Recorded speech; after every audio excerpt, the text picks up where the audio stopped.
The prevailing image of medieval Christendom is one of hierarchical coherence, a world governed by a divine chain of authority from the Pope down to the peasantry, mediated by kings, bishops, and clerics. The architecture of this imagined order was monumental. Gothic cathedrals soaring toward heaven, monarchs crowned under the watchful gaze of archbishops, and the calendar punctuated by feasts and fasts, sanctified by canon law. However, beneath this curated surface lay a complex terrain of competing loyalties, fragmented jurisdictions, and covert mechanisms of power. What was presented as a sacred unity often concealed conflicting political agendas and infrastructural fault lines threatening to rupture the ecclesiastical monolith. The 12th and 13th centuries in Europe are often characterized as the High Middle Ages, a period of relative stability, religious homogeneity, and scholastic ascent. But these surface descriptors disguise the systemic tensions that existed between temporal and spiritual authorities. The papacy sought dominion over both soul and sword, asserting that no king was legitimate without the blessing of Rome. Monarchs, however, increasingly saw the Church not as a partner, but as a competitor, one with its own lands, armies, treasuries, and tribunals. Legal pluralism was rife, with church courts and royal courts issuing contradictory edicts. Beneath the sanctified rhetoric, there existed a power dynamic rooted less in divine order than in pragmatic realpolitik. It is within this unstable matrix that the Templars emerged, officially as a military order protecting pilgrims en route to Jerusalem. But their foundational narrative sits awkwardly with their later trajectory. Why would a handful of knights endowed with vows of poverty and celibacy become the most sophisticated financial organization in medieval Europe? Why did they receive exceptional legal privileges exempting them from the oversight of both bishops and kings? And why, despite their central role in shaping the political economy of Christendom, do they largely disappear from sanctioned history following their abrupt persecution in the early 14th century? The Christian world of the Middle Ages operated not merely through overt rituals and visible hierarchies, but through an ecology of hidden codes, sealed alliances, and unspoken accommodations. Cloisters were not always isolated refuges of prayer, but could function as administrative hubs, diplomatic nodes, and vaults of classified correspondence. The ecclesiastical bureaucracy extended far beyond the realm of liturgical rites. It incorporated networks of informants, cryptographers, moneylenders, and logisticians. Christendom, far from being a unified spiritual body, resembled more a contested interface of institutional systems vying for supremacy under a shared theological pretense. D is crucial to interrogate the assumption that the medieval world was naively monolithic in its religiosity. Even within the Church there existed deep theological schisms, debates over transubstantiation, papal infallibility, the legitimacy of crusades, and the morality of usury. Moreover, the geographic spread of Christendom itself introduced heterogeneity. From the Latin West to the Byzantine East, from the Christianized Norse in Scandinavia to the new converts in Eastern Europe, doctrinal enforcement varied significantly. In this uneven terrain, organizations with pan-European reach like the Templars held a unique position. They operated above national borders and outside standard ecclesiastical oversight, often bypassing even the most authoritative church councils. The language of medieval legitimacy was crafted not in truth, but in the maintenance of consensus. What could not be integrated into the official narrative was either anathematized or erased.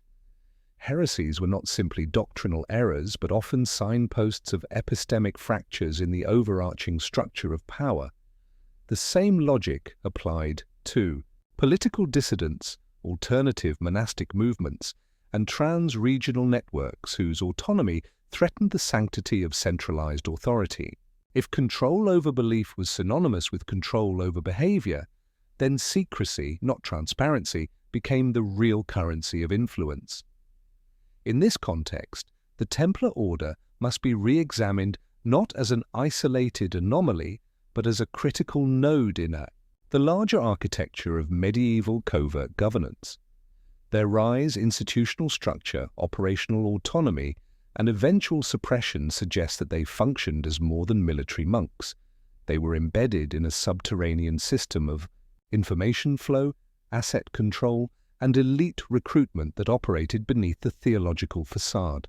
To investigate the Templars is not merely to question their stated mission, but to probe the blind spots in medieval historiography itself.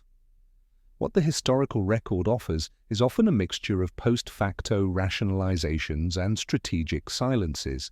Chronicles funded by ecclesiastical patrons or royal courts present events in carefully curated sequences, omitting contradictions or unexplained accelerations in organizational growth.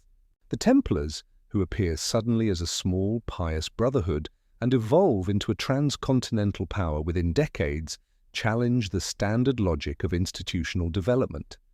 Their access to elite patronage, exemption from local laws, and ability to construct fortified commanderies suggest a pre-existing infrastructure or an unseen sponsoring entity. These are questions rarely pursued in mainstream scholarship, which often remains entranced by the romance of crusades and the spectacle of heresy trials. The purpose of this investigation is to deconstruct the illusion of historical continuity and expose the covert operations that animated medieval Christendom. It is to suggest that the so-called unity of the Church was not merely a matter of spiritual alignment, but a facade maintained by agreements of mutual non-disclosure between factions vying for control.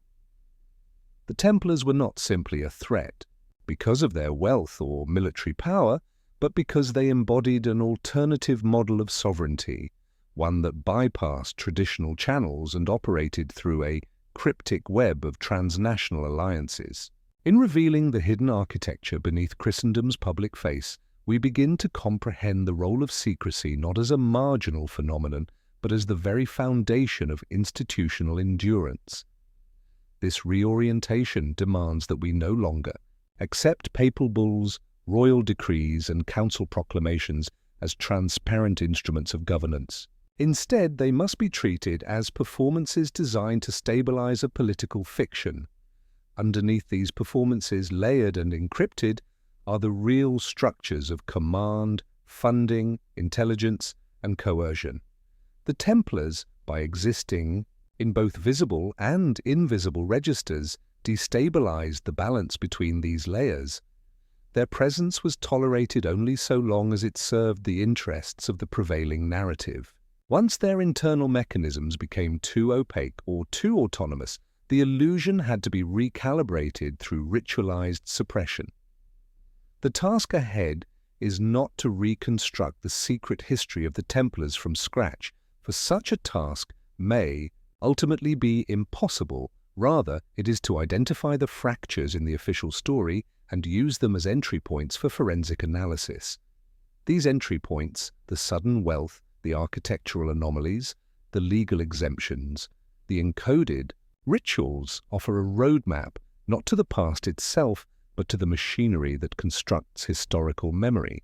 By dissecting the Templar phenomenon, we aim not only to uncover a buried network, but to expose the epistemological scaffolding that continues to obscure it. The canonical narrative holds that the Knights Templar were founded in 1119 by 9 knights, led by Hugues de Payan, with the stated goal of protecting pilgrims on their journey to Jerusalem following the First Crusade. They were said to have taken monastic vows, lived in poverty, and occupied part of the former Al-Aqsa Mosque on the Temple Mount, hence the name Templars.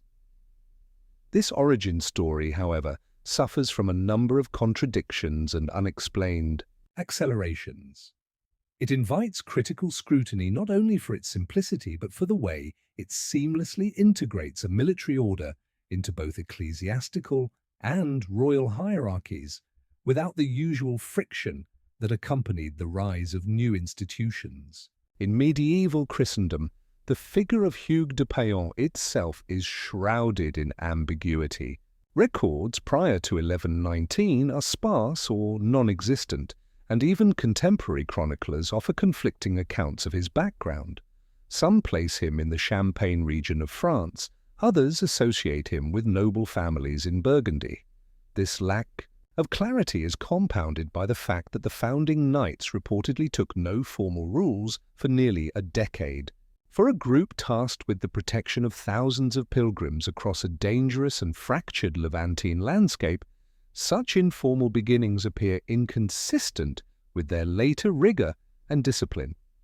The support they received in their early years is equally suspect.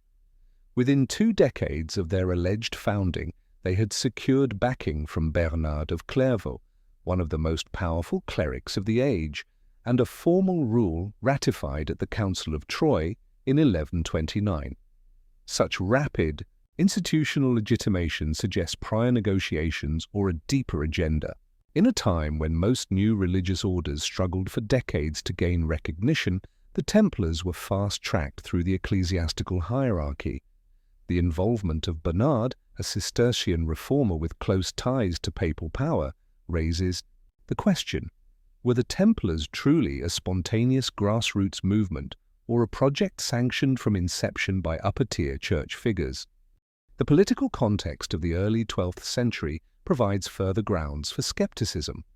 Following the First Crusade, the Latin Kingdom of Jerusalem was weak, fragmented, and dependent on Western support. The papacy, seeking to reinforce its claim as the leader of Christendom, was eager to construct visible mechanisms of cross-continental unity. In this framework, the establishment of a religious military order that spanned both East and West served dual functions. It secured papal influence in the Levant while embedding a loyal military apparatus within European territory. The Templars, officially monastic but functionally autonomous, were ideally suited to this hybrid role. Their location on the Temple Mount also invites reinterpretation. The Al-Aqsa Mosque, built on the site of Solomon's Temple, held eschatological significance not only in Christian tradition, but in Judaic and Islamic texts. For an order devoted ostensibly to military protection, their choice of headquarters appears more symbolic than strategic. Contemporary records indicate that the Templars spent their early years excavating parts of the Temple Mount. What they sought, or claimed to discover, remains undocumented in ecclesiastical archives. Later, legends connecting them with the Holy Grail or arcane knowledge are typically dismissed as fantasy, yet the original record is equally opaque. Silence, in this case, functions not as evidence of absence but as a deliberate suppression of information. The Order's rule, when finally codified, reveals further anomalies. Unlike other monastic codes, it combined religious devotion with martial conduct and granted unusual latitude in matters of finance and property. Templars were prohibited from owning personal wealth, yet the order was permitted to acquire land, collect tithes, and operate financial instruments such as loans and letters of credit. This institutional contradiction, poverty on the part of the individual, wealth on the part of the collective, laid the groundwork for a model of distributed control uncommon in medieval Europe. The dichotomy also served to obscure the actual mechanisms of resource accumulation and transfer. The geographic scope of the order from its earliest decades further challenges the official story. By the mid-12th century, the Templars held estates not only in France and the Levant but in England, Spain, Italy, and Germany. Their network grew not through conquest but through donation and patronage, often from monarchs and noble families. This accumulation of property was neither random nor symbolic. It followed clear patterns of logistical viability, strategic placement, near trade routes, and access to local judicial autonomy. In essence, the Templars built a supranational infrastructure under the guise of religious devotion. These holdings were often fortified and staffed by personnel loyal not to the local bishop or lord, but to the central order. The commandery system, the basic administrative unit of Templar land, allowed for operational independence, revenue collection, and local enforcement. The early establishment of this system contradicts the notion of a modest, protection-focused brotherhood. It suggests a blueprint and logistical knowledge inconsistent with their publicly stated mission. How did a group of 9 knights acquire the legal expertise, architectural resources, and political capital necessary to establish such a framework within a generation? The papacy's role in this process remains under-examined. While later bulls, such as Omni Datum Optimum, are often cited as pivotal, the earlier period is marked by an absence of recorded papal resistance. Given the Church's frequent antagonism toward autonomous religious movements, particularly those mixing lay and clerical functions, the absence of opposition to the Templars is itself suspicious. Moreover, their foundational support from European nobility often bypassed standard ecclesiastical channels, indicating the possibility of an alternative alignment of interests between secular elites and the emerging order. These inconsistencies suggest that the Templars may have emerged not from spontaneous zeal, but as the operational arm of a larger agenda, whether ecclesiastical, royal, or trans-institutional. Their creation filled a vacuum not only in military protection, but in logistical coordination, financial exchange, and trans-regional communication. The fact that they became indispensable within decades implies strategic foresight. Either they had been conceived by those already versed in the machinery of power, or they were rapidly co-opted into such structures. In either case, the founding narrative functions as a veil, obscuring the political calculations that facilitated their rise. To treat the Templars as a sudden innovation is to ignore the preparatory terrain that allowed their emergence. Networks of monastic reform, shifting allegiances among European nobility, and the embryonic development of papal centralization all contributed to a landscape ready for a new kind of order, one that fused military, economic, and religious functions.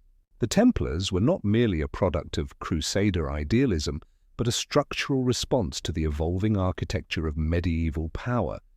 Their origins, far from accidental, reflect a convergence of concealed agendas seeking to reshape Christendom, not by open decree, but by the quiet construction of an invisible infrastructure. The transition of the Knights Templar from a nominal military escort service into a financial powerhouse presents a developmental trajectory that contradicts conventional models of medieval institutional growth. Their early purpose, protecting pilgrims traveling to the Holy Land, is repeatedly invoked in ecclesiastical charters and royal proclamations. Yet within a few decades, the order had shifted focus toward property management, estate administration, credit systems, and treasury services. This evolution was not gradual, nor was it accompanied by formal declarations of mission expansion. Rather, it occurred within the structural silence of an institution that operated beneath the radar of royal scrutiny and above the jurisdiction of episcopal oversight. The financial operations of the Templars were premised on a model of trust rarely afforded to lay or even clerical institutions. Pilgrims traveling from Western Europe to Jerusalem could deposit funds at a local Templar preceptory and receive a letter of credit redeemable in the Levant. This mechanism effectively bypassed the risks associated with overland travel while creating an early form of international banking.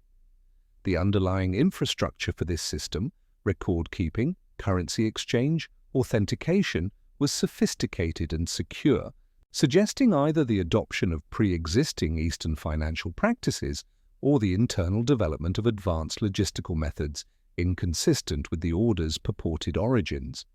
The Templars charged fees for these services, yet they operated within a juridical framework that exempted them from both ecclesiastical tithes and royal taxes.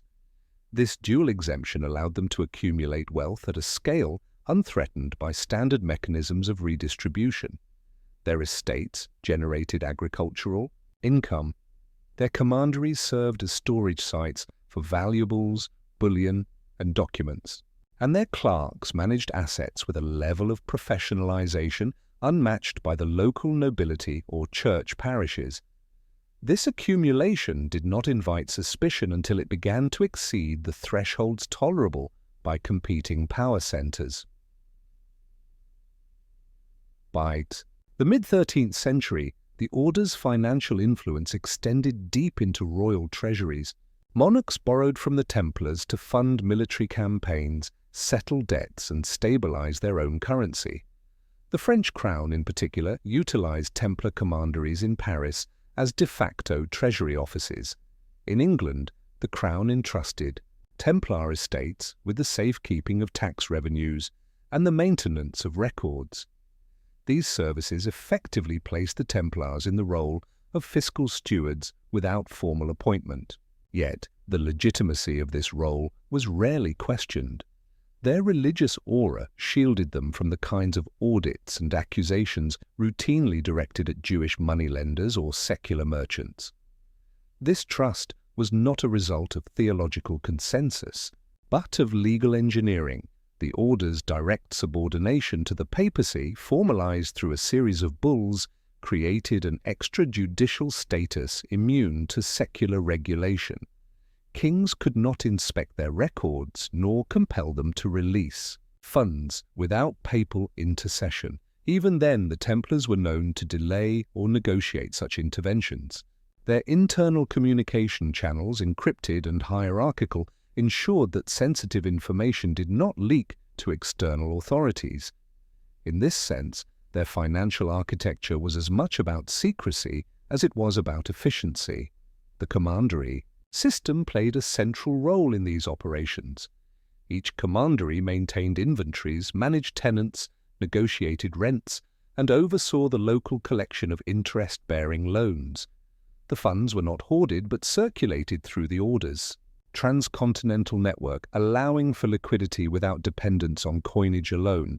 In times of famine or war, Templar commanderies acted as stabilizing forces, distributing grain, advancing credit, and brokering political truces. These actions, while publicly framed as acts of charity or diplomacy, had the effect of embedding the order more deeply into the political economy of Europe. Their banking model rested on asymmetric transparency. Clients, nobles, kings, and merchants had to disclose assets and plans, while the Templars provided minimal information in return. This dynamic gave the order access to a broad spectrum of intelligence: estate values, troop movements, political debts, and succession disputes.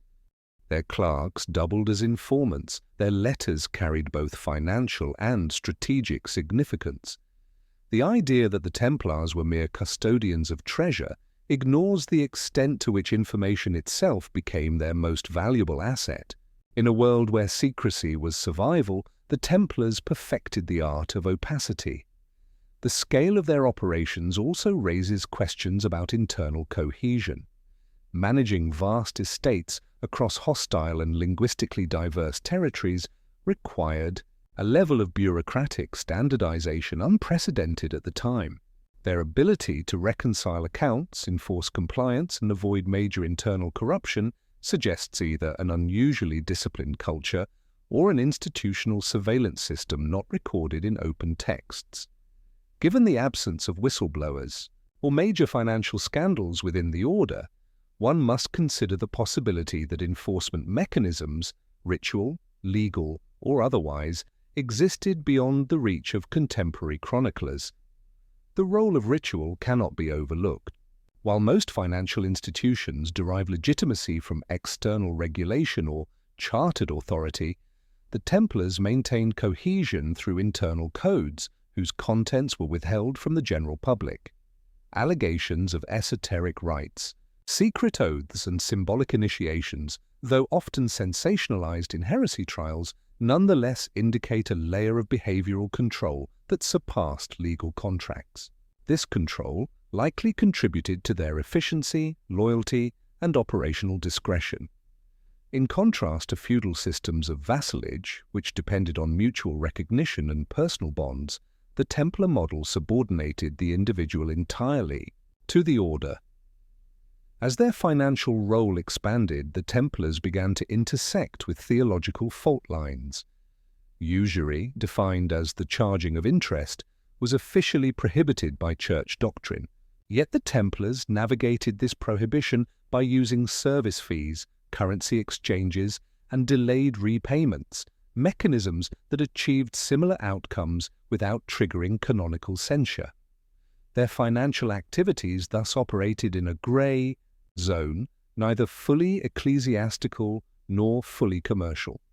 This ambiguity shielded them from denunciation while enabling them to dominate the monetary ecosystem of medieval Europe. Eventually, this duality became unsustainable. As their wealth and autonomy grew, so did the resentment from monarchs whose sovereignty was undermined by fiscal dependence. The papacy, too, began to perceive the Templars as a rival institution rather than a subordinate arm. What began as a solution to the logistical challenges of the Crusades had evolved into a transnational network with its own logic, interests, and immune system. The financial power of the Templars was not an accidental byproduct of pious service, but a deliberate accumulation enabled by legal insulation, ritual cohesion, and informational asymmetry. To treat the Templars as bankers in robes is insufficient. They were architects of a new model of power, one that fused economic leverage with symbolic authority. Their financial operations cannot be divorced from their religious identity, nor can their religious language be understood without recognizing its instrumental use in legitimizing control. The journey from protecting pilgrims to managing monarchs was not a deviation, but the logical consequence of an institution designed to operate within and beyond the visible structures of Christendom. The Templars, far from being passive beneficiaries of trust, engineered a parallel financial system that transformed the very nature of medieval sovereignty. In 1139, Pope Innocent II issued the bull Omni Datum Optimum, which fundamentally altered the trajectory of the Knights Templar. The document granted the order full exemption from local ecclesiastical authority, affirming that only the Pope himself could exercise oversight over them. It permitted the Templars to build their own churches, collect tithes, bury their own dead, and retain revenues independent of bishops or secular lords. This marked an unprecedented elevation of institutional privilege, establishing the Templars not as a subordinate arm of the Church or a military extension of royal power, but as a sovereign body within Christendom. The implications of this legal configuration are staggering and demand a forensic examination of the political logic behind it. The bull's timing is not incidental. Issued less than 2 decades after the order's formal recognition, Omni Datum Optimum offered a legal scaffold that retroactively legitimated the Templars' expanding activities. It did more than codify privilege, it granted them immunity from audit. While other ecclesiastical institutions were bound by diocesan oversight and canonical inspections, the Templars were functionally invisible to the traditional apparatus of clerical governance. This enabled the creation of an operational space in which alternative power structures could emerge, ones that required neither papal guidance nor royal consent in their day-to-day functioning. This immunity had critical implications for property accumulation. In a feudal system where land ownership was the primary source of economic and political power, the Templars' ability to acquire, manage, and consolidate estates without interference made them unique. Monasteries were usually integrated into local feudal hierarchies, paying dues and acknowledging lordship. The Templars, by contrast, answered only to Rome, and even then selectively. They could collect rents, impose labor, and extract surplus from serfs without the local bishop's sanction or the regional lord's acknowledgement. Their fortified commanderies became enclaves of extrajudicial control, nodes of influence that punctuated Christendom with legal anomalies. The bull also established a direct communicative corridor between the Templars and the papacy.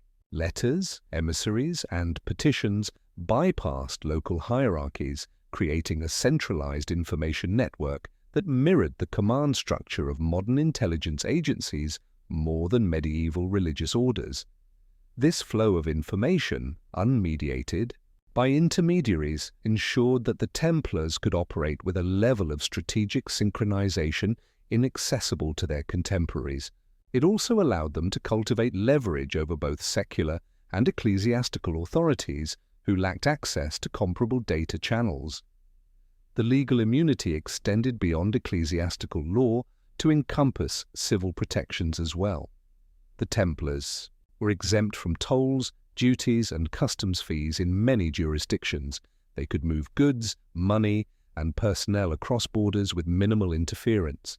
This made their network functionally transnational in an era where most institutions were territorially bound. The immunity enabled not merely freedom of movement, but the construction of a financial and logistical corridor that spanned from Iberia to the Levant. In effect, they were an international body with its own diplomatic and economic protocol. One of the more overlooked clauses of Omni Datum Optimum allowed the Templars to accept donations without clerical oversight. This provision granted them unprecedented access to the wealth of the pious nobility. Individuals seeking to secure salvation or spiritual favor could donate land, wealth, or goods directly to the order without the intervention or taxation of local churches. These donations were often irrevocable, and the Templars offered little in the way of public record or financial transparency. The result was a vast and unaccountable accumulation of wealth that bypassed traditional redistribution mechanisms. The structural autonomy granted by the bull also led to the internal development of an independent juridical system. Templars were tried by Templars, according to Templar statutes, under Templar jurisdiction. This parallel legal architecture insulated them from external prosecution. Even when accused of wrongdoing, whether financial malfeasance or theological error, the order could delay or prevent the involvement of non-Templar investigators. This legal insularity created conditions for impunity. Whether abuses occurred is less relevant than the fact that they could not be meaningfully investigated without papal revocation of privileges, a tool rarely exercised. Furthermore, Omni Datum Optimum reinforced the ideological claim that the Templars operated in service of the Holy Land. This spiritual framing provided rhetorical cover for their growing power. By continually emphasizing their role in defending the faith, the order wrapped itself in a narrative of sacrificial duty, rendering critique suspect and politically dangerous. The immunity was thus not only legal, but symbolic. To challenge the Templars was to risk appearing unfaithful to the crusading cause and, by extension, to the Church itself. Yet the immunity also placed the Templars in a precarious position. Their legal elevation fostered institutional arrogance and external resentment. Bishops, barons, and rival monastic orders saw them as intruders, untouchable and unaccountable. Even among royal courts that relied on their financial services, suspicion grew. What appeared as piety was increasingly interpreted as opportunism. Their autonomy, once envied, became a source of tension. But as long as the papacy supported them, their position remained secure. However, this support was never unconditional. The immunity granted by Omni Datum Optimum was ultimately a papal strategy to extend centralized control over the scattered geography of Christendom. The Templars, loyal only to Rome, served as instruments of papal projection, mobile, well-funded, and ideologically aligned. But once they began to operate independently of this function, pursuing their own agendas and expanding their own network of clients, the very immunity that empowered them began to look like a threat to the papacy itself. This legal paradox, total immunity predicated on conditional loyalty, created the conditions for future conflict.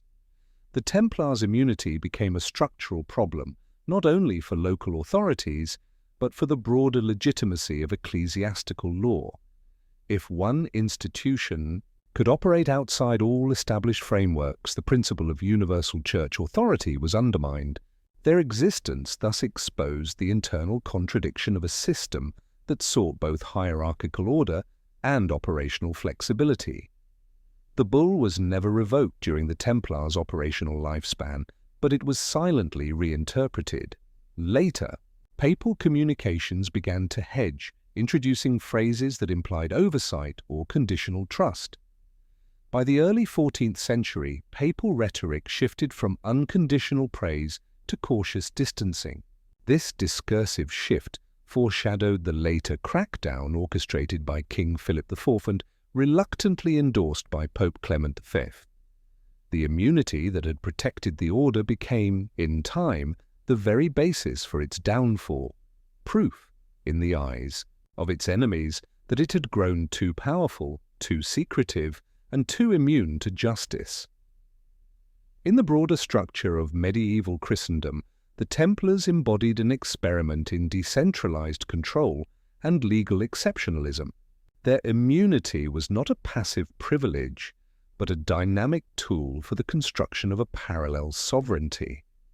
The logic of omni datum optimum was not simply to protect the order, but to enable it to serve as a mobile appendage of ecclesiastical influence. Once that function decoupled from papal interests, the order's immunity ceased to be an asset and became a liability. The autonomy it once wielded with impunity would soon be recast as insubordination. What had been engineered as a system of sanctioned independence was recoded as heretical rebellion. The architectural footprint of the Knights Templar provides a physical record of the order's operational logic, one that contrasts sharply with its public mission of spiritual discipline and military defense. While ecclesiastical historians often present Templar structures as variations of monastic simplicity or utilitarian castles, a closer analysis reveals a recurring pattern of dual use: design, structural overinvestment, and anomalous features that defy the stated function of each site. The spatial distribution, architectural redundancies, and fortified autonomy of these structures suggest a network not merely of military outposts but of logistical hubs, intelligence centers, and possibly data vaults embedded within the medieval landscape.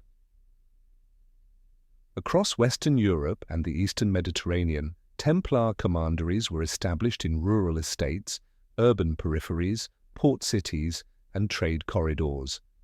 Their design language blended ecclesiastical and martial elements, but with unique structural redundancies. Unlike standard monasteries or knightly keeps, Templar buildings often featured multiple layers of internal courtyards, double-walled perimeters, deep cistern systems, underground passageways, and concealed compartments. The repetition of these features across geographies with vastly different threat environments undermines the narrative that they were solely defensive responses to local conditions. Instead, these redundancies point to standardized protocols, indicating central planning and a uniform doctrine of architectural secrecy. One of the most telling characteristics of Templar constructions is their preference for self-contained compounds. A commandery typically housed a chapel, dormitories, stables, kitchens, armories, and storage facilities, all enclosed within a single compound and managed by Templar personnel. This self-sufficiency enabled operational independence from local infrastructure and reduced points of contact with external authorities. In effect, each site functioned as a node in a distributed system of governance, secure, insulated, and capable of autonomous function even during regional unrest or siege. Many of these structures, particularly in France, Spain, and Portugal, exhibit anomalous alignments with astronomical markers. Orientation toward equinoxes, solstices, or specific constellations has been documented in both religious and non-religious sections of these sites. While such features can be interpreted within the context of medieval cosmology, their consistency across different regions suggests more than aesthetic or theological symbolism. It implies an encoded spatial logic, possibly ritualistic, possibly calendrical, but certainly outside the normative requirements of martial architecture. These alignments served no known defensive purpose, nor did they enhance agricultural productivity or local integration. Their presence indicates a level of esoteric planning embedded within physical infrastructure.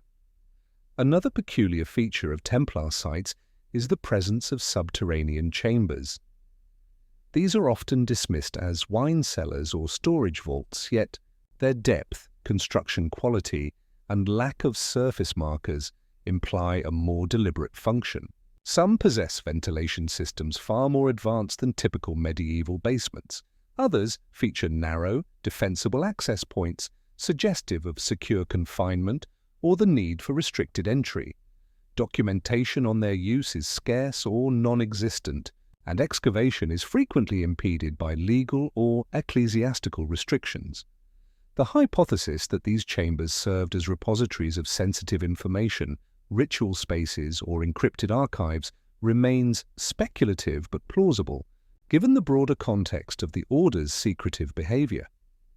In urban centers, such as Paris and London, Templar precincts were located near financial districts, royal courts, or river ports. Their proximity to centers of power, combined with their legally autonomous status, made them ideal for conducting discrete transactions, storing valuables, and coordinating cross-border activities. The London Temple, for example, became a preferred location for legal arbitration and document storage. Its chapel was architecturally grand, but its adjacent quarters were more heavily fortified than typical ecclesiastical buildings, suggesting a concern for securing not only personnel, but sensitive material assets. The use of these compounds as diplomatic sanctuaries and financial nodes supports the argument that their primary function extended beyond religious or military operations. The rural commanderies, meanwhile, reveal a different set of functions. Often located near crossroads, river fords, or isolated hilltops, these sites acted as way stations for couriers, rest points for supply chains, and regional centers for estate management. Their agricultural output provided revenue, but their layout often included guest quarters, armament stockpiles, and administrative offices, far exceeding the needs of simple farming communities. Many contained redundant water systems, private chapels, and fortified granaries, enabling them to sustain prolonged isolation.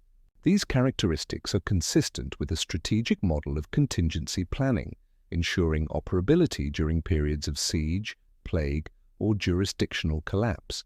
Archaeological studies have occasionally uncovered symbolic carvings, hidden sigils, or architectural anomalies in Templar buildings. While interpretations vary from Templar cross motifs to supposed alchemical symbols, their presence reflects a cultural code inaccessible to outsiders. These inscriptions often appear in locations not intended for public view, behind altars, beneath stairwells, or within stone vault linings. Their concealment suggests an internal messaging system, not for external display but for internal recognition, ritual alignment, or mnemonic encoding.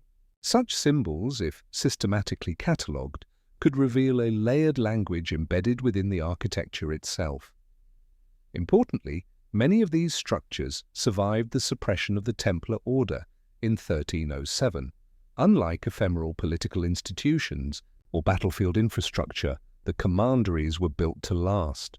Their stone construction, structural redundancies, and strategic locations ensured continued utility even after the order was officially dissolved.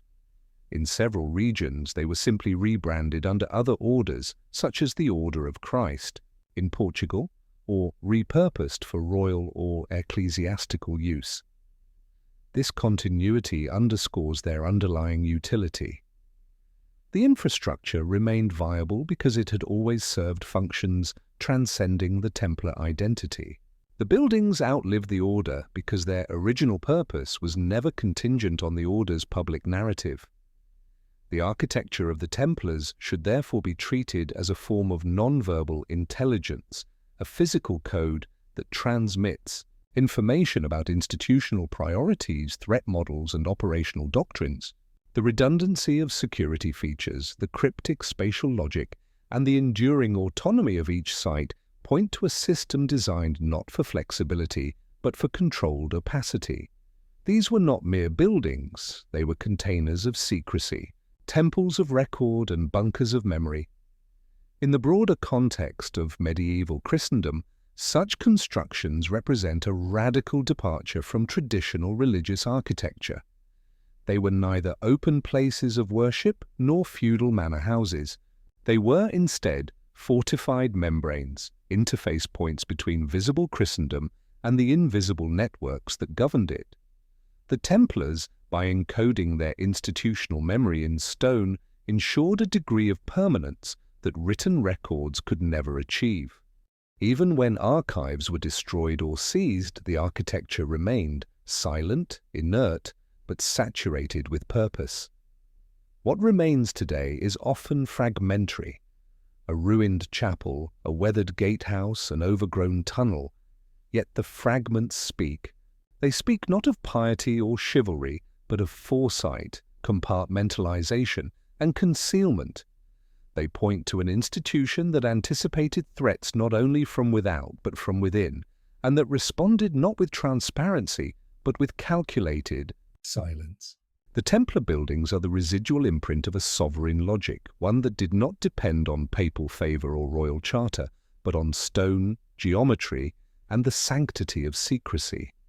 The spatial distribution of Templar holdings across Europe and the Near East was not the product of ad hoc donations or random military conquests, but the manifestation of a deliberate logistical and administrative design. Contrary to narratives that present the expansion of Templar property as a passive accumulation resulting from pious generosity, a forensic examination reveals a highly rationalized system of land acquisition, corridor establishment, and territorial triangulation. This network was not just a chain of isolated commanderies, but an integrated architecture of control, optimized for information flow, resource extraction, and operational mobility. By the late 12th century, Templar commanderies were strategically positioned along critical trade routes, river crossings, mountain passes, and maritime nodes. In France, they flanked key north-south and east-west corridors, enabling rapid deployment between Brittany, Aquitaine, and Burgundy. In the Iberian Peninsula, their presence spanned contested frontiers between Christian and Muslim territories, allowing them to manage intelligence, coordinate arms distribution, and influence the pace of the Reconquista. In England, their properties were clustered near London, York, and major ports, sites not only of political centrality, but of fiscal convergence. These placements facilitated communication, supply chain continuity, and covert coordination beyond ecclesiastical or feudal oversight. The pattern becomes even more pronounced when overlaying Templar holdings with known pilgrimage routes. From the Via Francigena in Italy to the Camino de Santiago in Spain, Templar properties offered secure lodging, escort services, and financial exchange points. But these services, framed as charity, served additional functions: monitoring human traffic, gathering regional intelligence, and establishing soft influence among local populations. Pilgrims, merchants, and clergy passing through Templar nodes were not simply recipients of hospitality, they were data points in a system of informal surveillance and influence mapping. This cartographic logic extended beyond Europe. In the Levant, the Templars held critical fortresses such as Saft, Tortosa, and Gaza, sites that controlled access to inland trade routes, supply corridors, and coastal exits. These fortresses were not built with romantic ideals of chivalry in mind.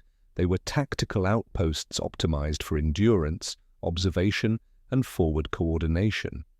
Each was part of a broader lattice that linked ports, inland markets, and military staging areas into a unified grid. The architectural investment in these locations, often more advanced than those of local rulers, suggests not only superior engineering but an intelligence-driven strategy of terrain control. The connective tissue of this network was not merely physical, but administrative. Internal Templar documentation indicates that commanderies were grouped into bailiwicks and provinces, each with appointed superiors responsible for maintaining logistical coherence. This vertical integration allowed the central Templar hierarchy to monitor activity across vast distances, ensure the movement of resources, and implement protocols uniformly. Unlike decentralized feudal systems or monastic networks with limited intercommunication, the Templar structure enabled real-time adaptability. Orders could be disseminated, funds transferred, and personnel redeployed with a speed that outpaced both royal and ecclesiastical mechanisms. This system also functioned as a buffer against local instability. During periods of civil war, famine, or ecclesiastical conflict, Templar sites maintained operability. Their legal immunity and financial independence insulated them from the disruptions that plagued feudal economies. More importantly, their spatial distribution allowed the order to shift its center of gravity without collapsing its operational capacity. When pressure increased in France, assets could be transferred to England or Aragon. When Levantine fortresses fell, maritime nodes in Cyprus or Acre absorbed the logistical load. This dynamic resilience marked the order as not merely an institution, but as a fluid system of embedded power. Cartographic analysis also reveals a layer of redundancy that belies the idea of purely utilitarian site placement. Multiple commanderies were often located within a few days' ride of one another, creating overlapping zones of influence. This redundancy was inefficient by feudal standards, but essential for a network premised on control through mobility and compartmentalization. If one site were compromised, adjacent ones could absorb its functions.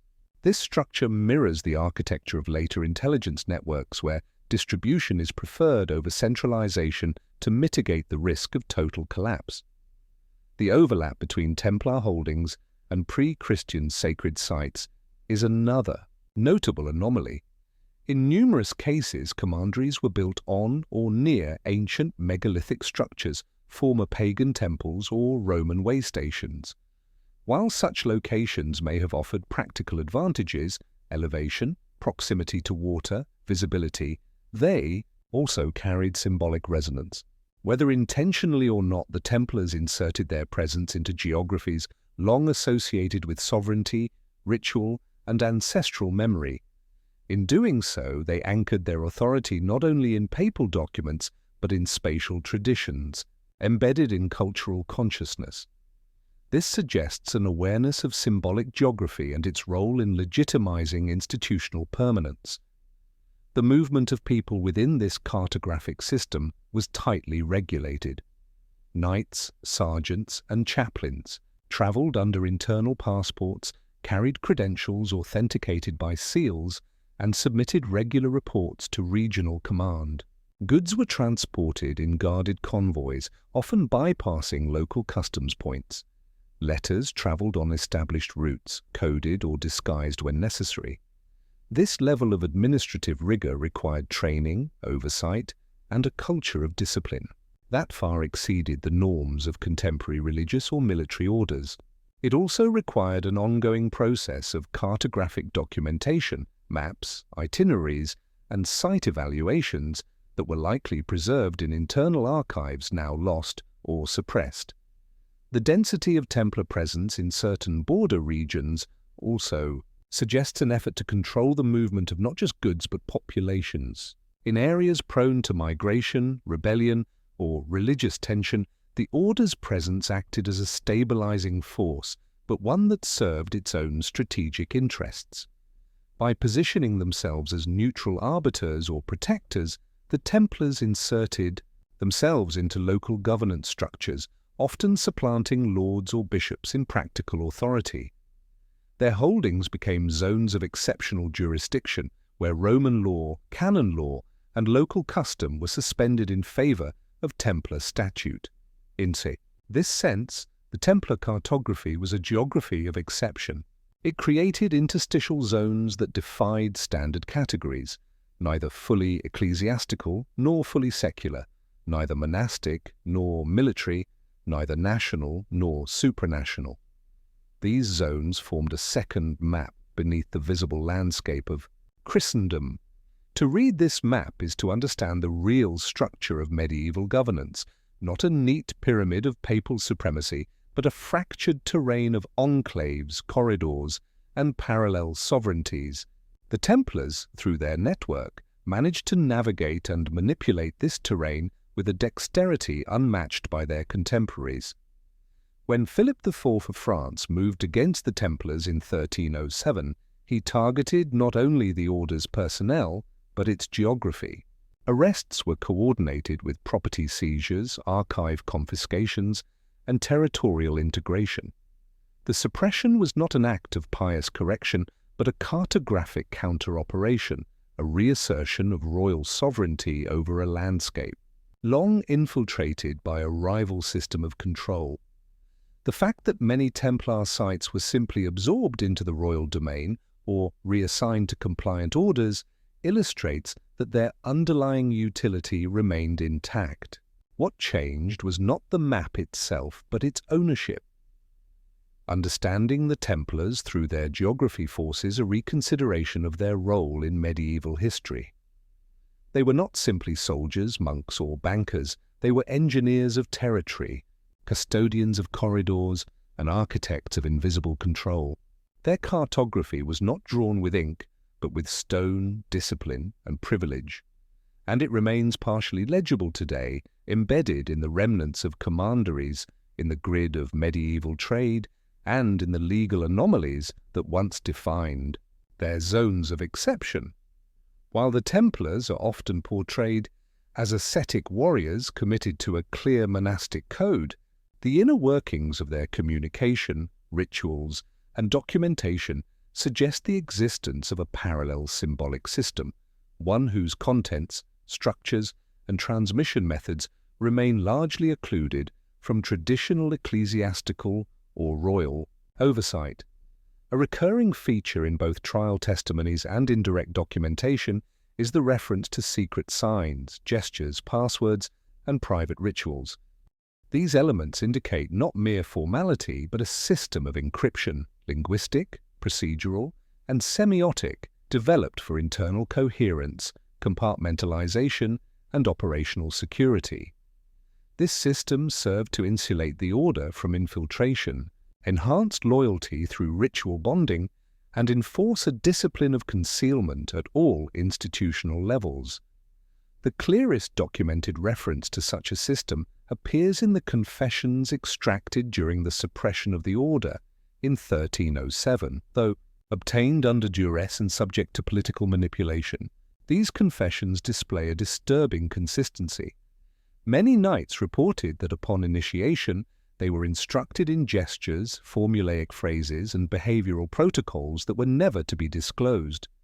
The descriptions varied, suggesting local adaptations, but the structure of secrecy was always present. Some reported that initiates were made to deny Christ or spit upon the cross, claims widely seen as politically motivated slander. But beyond the theological sensationalism, the underlying motif of ritual differentiation stands out.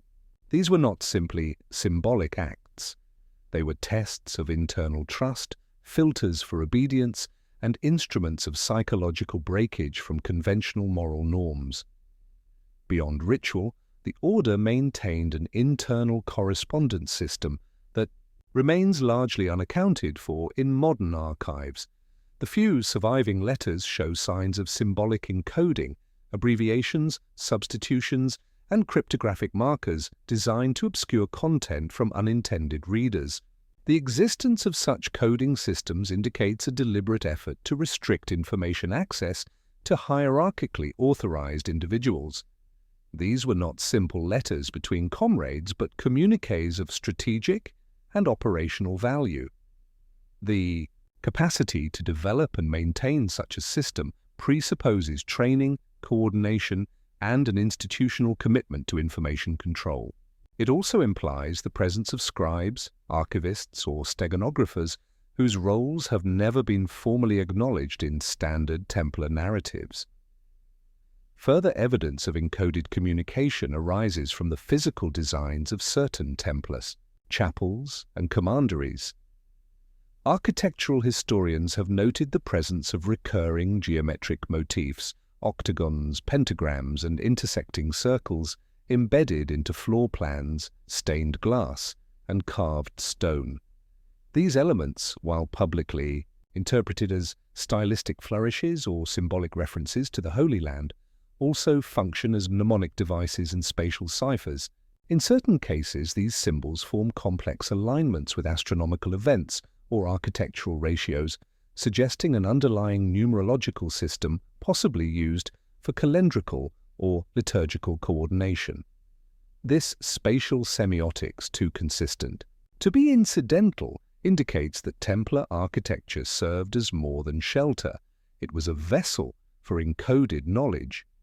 The liturgical practices of the Templars diverged subtly but significantly from standard Roman Catholic rites. While they were nominally aligned with the Latin Church, reports from contemporary observers and internal dissidents suggest the use of alternative prayers, unique vestments, and privately administered sacraments. The order maintained its own chaplains, trained within the institution and answerable only to its Grand Master or papal legate. These chaplains conducted masses and administered confession within the closed confines of Templar properties, bypassing episcopal jurisdictions. The internal liturgy may have included esoteric teachings or allegorical reinterpretations of Christian doctrine, though specific contents remain undocumented. This theological opacity allowed the Templars to develop a shared metaphysical vocabulary, reinforcing internal cohesion while avoiding external scrutiny.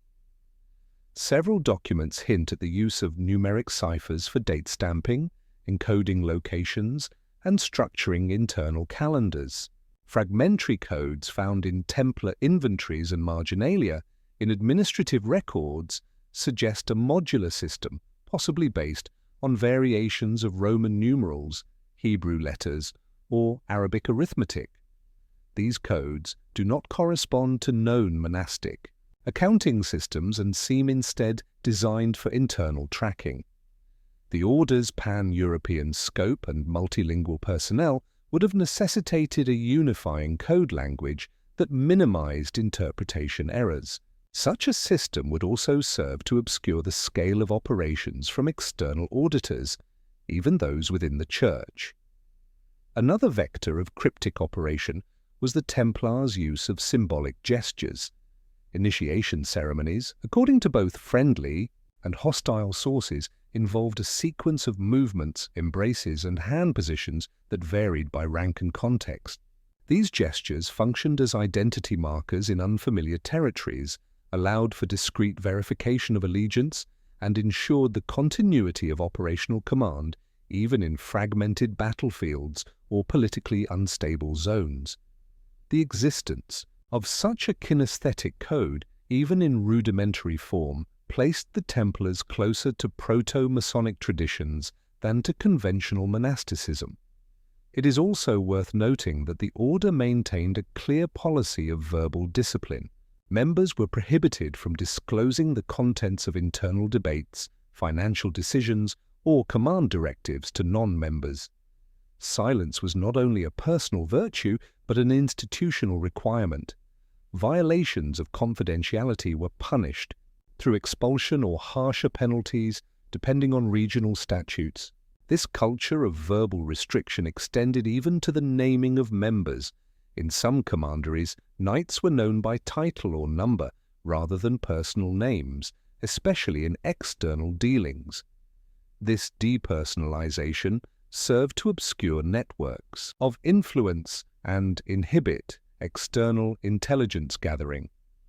The cumulative effect of these cryptic systems was the creation of an institutional identity premised not on transparency, but on controlled ambiguity. The Templars were not simply secretive by habit, They were structurally encrypted. Their oaths, rituals, and communications were all designed to create layers of selective visibility. To outsiders, they presented the image of pious defenders of Christendom. Internally, they cultivated a discipline of silence, ritual, and coded interaction that rendered the true scope of their operations illegible.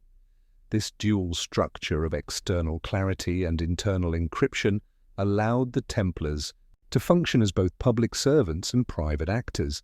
Their visible activities, pilgrim protection, crusading defense, estate management, provided sufficient cover for their less visible functions: intelligence collection, resource routing, ideological transmission. Their rituals were not merely devotional but operational. Their codes were not marginal but foundational. The Order's durability, coherence, and rapid expansion can only be understood through this lens of structured cryptography. By the time of their suppression, much of this cryptic infrastructure had either been destroyed, buried, or absorbed into other institutions. Yet the ghost of the Templar code system persists in rumors of hidden texts, in architectural symmetries, and in the symbolic vocabularies of later secret societies. What remains is not proof, but pattern, not confession, but residue. The Order's cryptic liturgies and coded communication did not merely support their operations, they were their operations, designed to mask, to bind, and to endure. Despite being publicly framed as the militant spearhead of Christian crusading zeal, the Knights Templar operated in a cultural, economic, and military environment that necessitated regular interaction with Islamic powers, Eastern Christian sects, and esoteric traditions rooted in non-Western epistemologies. The official narrative constructs a binary opposition, Christian versus Muslim, Latin West versus Orient. But the lived reality of the Templar network tells a different story, one of negotiated coexistence, selective appropriation, and information exchange. The geopolitical context of the Crusader states, surrounded by Muslim principalities, Byzantine enclaves, and trade-dependent communities, rendered isolation impossible. What emerges from this complex environment is not a portrait of ideological purity, but of pragmatic interface and, in some cases, deliberate syncretism. Templar fortresses in the Levant were often located within close proximity to Muslim cities and trade routes. Their garrisons, while formally at war with surrounding polities, routinely engaged in truces, non-aggression pacts, and clandestine exchanges with neighboring emirs and merchants. Chronicles from both Christian and Muslim sources attest to mutual toleration, prisoner exchanges, and even joint military operations under temporary alliances. These practices, far from being exceptions, formed part of a recurring strategy of negotiated survival. The binary rhetoric of holy war was maintained for public consumption, but operational decisions reflected a calculus based on territory, resources, and intelligence. In particular, the Templars developed a notably ambiguous relationship with the Nizari Ismailis, popularly known in the West as the Assassins. Based in Syria and Persia, the Assassins operated a decentralized network of fortified enclaves, maintained secretive initiation rites, and practiced a form of political violence that paralleled certain aspects of Templar strategic doctrine. Western accounts describe instances where Templar envoys visited assassin strongholds, brokered truces, and exchanged gifts. While no formal alliance was ever codified, the mutual recognition of structural similarity, autonomy, secrecy, and geopolitical neutrality likely fostered a degree of cautious respect. This alignment suggests that the Templars understood their Muslim counterparts not merely as enemies, but as institutional analogues. Another vector of cultural interface was economic. Templar commanderies in the Levant facilitated trade between Western Europe and Eastern markets. They provided escort services, financial instruments, and storage facilities for merchants operating across religious lines. Arabic coins circulated within Templar domains, and several commanderies maintained Arabic-speaking personnel for negotiation and brokerage. The use of Islamic numerals in Templar account books, though sporadically attested, further indicates the practical adoption of Eastern methods in fiscal administration. These practices were not ideologically neutral. They reflected a willingness to absorb effective systems regardless of origin, provided they enhanced operational control. The architectural record supports this interface. Templar fortresses such as Safed and Atlet incorporate design elements found in Islamic and Byzantine military architecture, curved towers, angled gatehouses, and water management systems adapted from local traditions. These features were not derived from Western templates and indicate an adaptive strategy that prioritized structural resilience over cultural orthodoxy. The adoption of Islamic design elements into ostensibly Christian strongholds challenges the assumption of cultural insularity and reveals a feedback loop of observation, emulation, and localized innovation. Esoteric knowledge may have followed a similar path. While no definitive archive of Templar mystical texts survives, later traditions, particularly within Freemasonry and other Enlightenment-era esoteric groups, assign the Templars a mediating role in the transmission of Hermetic, Gnostic, and Sufi ideas into the West. These claims, often dismissed as mythologizing, nonetheless align with the geographic and institutional capacities of the order. Positioned at the crossroads of civilizations and operating with ritualistic structures, shielded from external scrutiny, the Templars were uniquely situated to encounter and possibly incorporate non-Christian metaphysical systems. Arabic medical texts, astronomical treatises, and philosophical commentaries were already circulating in Crusader cities such as Acre and Antioch during the 12th and 13th centuries. These texts were translated by Jewish, Muslim, and Christian scholars and entered Latin Europe via networks that intersected with Templar infrastructure.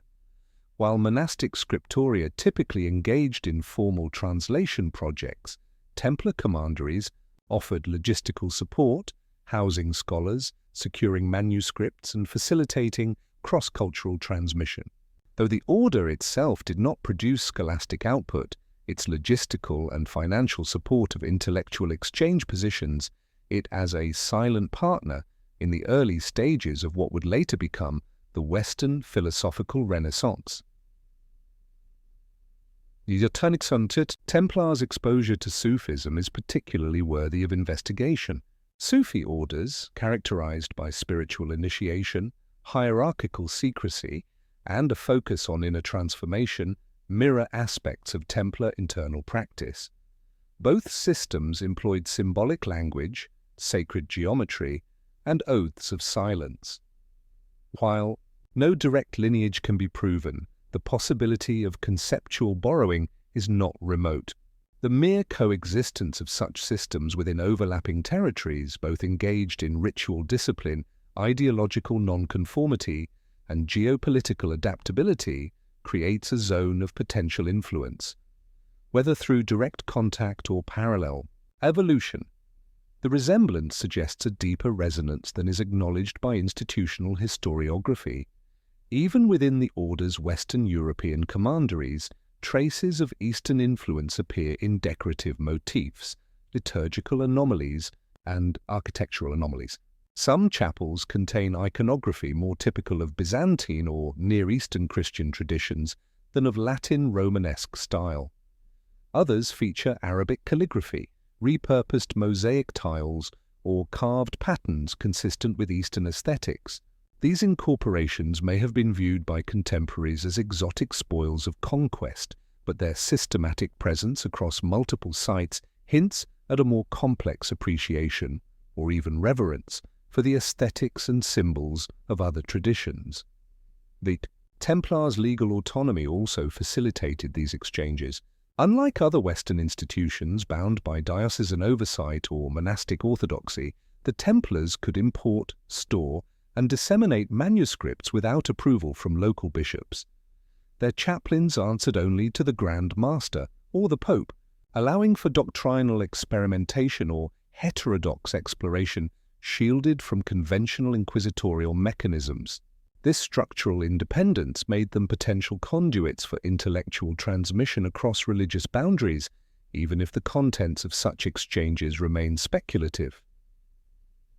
Critics might argue that the Templars, as crusaders, would have shunned and rejected Islamic or Eastern influence. However, this presumes a level of ideological rigidity inconsistent with their operational pragmatism.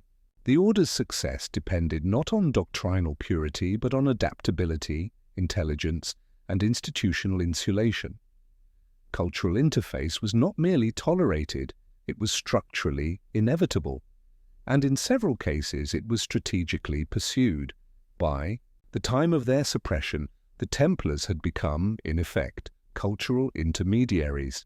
Their rituals, codes, and structures, while publicly aligned with the Latin Church, reflected a synthesis of influences made possible by their unique geographic position and organizational immunity. In this sense, they operated as agents of a trans-religious infrastructure, one capable of absorbing techniques, knowledge, and aesthetics from the very enemies they were ostensibly sworn to destroy. This paradox, publicly adversarial, privately interactive, underscores the larger thesis that the Templars functioned on dual registers. Their interfaces with Islamic and Eastern traditions were not betrayals of their mission but expressions of their deeper role to navigate, manipulate, and extract value from the interstices of civilizational conflict. What they preserved, adapted, or internalized from those interfaces remains largely hidden. But the residues, linguistic, architectural, and ritualistic, point to a syncretic substratum beneath the militant narrative, one that continues to defy the binaries of East and West, orthodoxy and heresy, friend and foe. The conventional portrayal of the Templars as stalwart defenders of Christian orthodoxy collapses under scrutiny when set against the broader context of heterodox movements operating in parallel across medieval Europe. While the Latin Church expended considerable effort suppressing dissident theological groups, Cathars in Languedoc, Bogomils in the Balkans, and various Gnostic sects across northern Italy and southern France, the Templars often maintained a conspicuous silence or ambiguous presence in regions known for heretical ferment. Their commanderies, fortresses, and estates were not simply passive observers of heretical activity. In many documented instances, they coexisted in proximity to it, benefited economically from its displacement, or absorbed its residual structures once persecution was complete. The hypothesis that the Templars functioned not merely as opponents of heresy, but as covert brokers or intermediaries in its management, introduces a disturbing reversal in the standard narrative. During the Albigensian Crusade, 1209 to 1229, launched to eradicate the Cathars of southern France, Templar properties in the region remained largely untouched. While secular lords were stripped of titles and heretical communities were razed or driven underground, Templar estates persisted without recorded disruption. Their ambiguous position during this violent purge, neither active participants in the crusade nor open defenders of heretics, suggests a policy of deliberate neutrality. But neutrality in such a context is inherently political. It implies a calculation that the Templars stood to gain more by preserving their infrastructure and remaining ideologically opaque than by aligning with either inquisitorial violence or heretical resistance.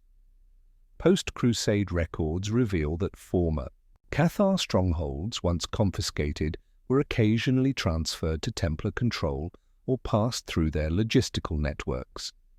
These transactions were rarely transparent, often executed through intermediaries or papal proxies. Yet the pattern indicates a quiet absorption of heretical real estate into the order's holdings, raising questions about the extent to which the Templars profited materially from the ideological crises they did not publicly oppose. In effect, they became beneficiaries of the heresy economy, a network of property redistribution, political purges, and doctrinal realignments from which they emerged stronger and wealthier. The presence of Templar commanderies in known heretical zones also correlates with documented patterns of theological ambiguity. In Languedoc, northern Italy, and certain regions of the Balkans, overlapping reports from inquisitors, travelers, and court records note unusual Templar practices, refusal to condemn heretics, ambiguous liturgical forms, and private rites that diverged from standard Latin usage. While the reliability of these sources can be debated, the convergence of testimony from multiple regions implies that Templar chaplaincies operated under internal codes that did not strictly enforce orthodoxy. This tolerance, or indifference, allowed for ideological fluidity within Templar domains, making them zones of relative safety for unorthodox thinkers, mystics, or political dissidents. Some scholars have attempted to draw direct links between Templar rituals and Cathar cosmology, particularly in the use of dualistic symbols, secret initiation ceremonies, and the elevation of internal knowledge over external authority. While the evidence remains circumstantial, the parallels are striking. Both systems emphasized a structured path to enlightenment through hidden teachings, both maintained rigorous internal hierarchies and layers of secrecy, and both operated transnationally, bypassing the standard parish model of ecclesiastical control. Whether these similarities indicate direct influence or parallel development remains unresolved, but they complicate any claim to doctrinal purity on the part of the Templars. Furthermore, the Bogomils, predecessors to the Cathars, spread heterodox teachings throughout the Balkans during the same period when the Templars were establishing logistical routes and commanderies across the region.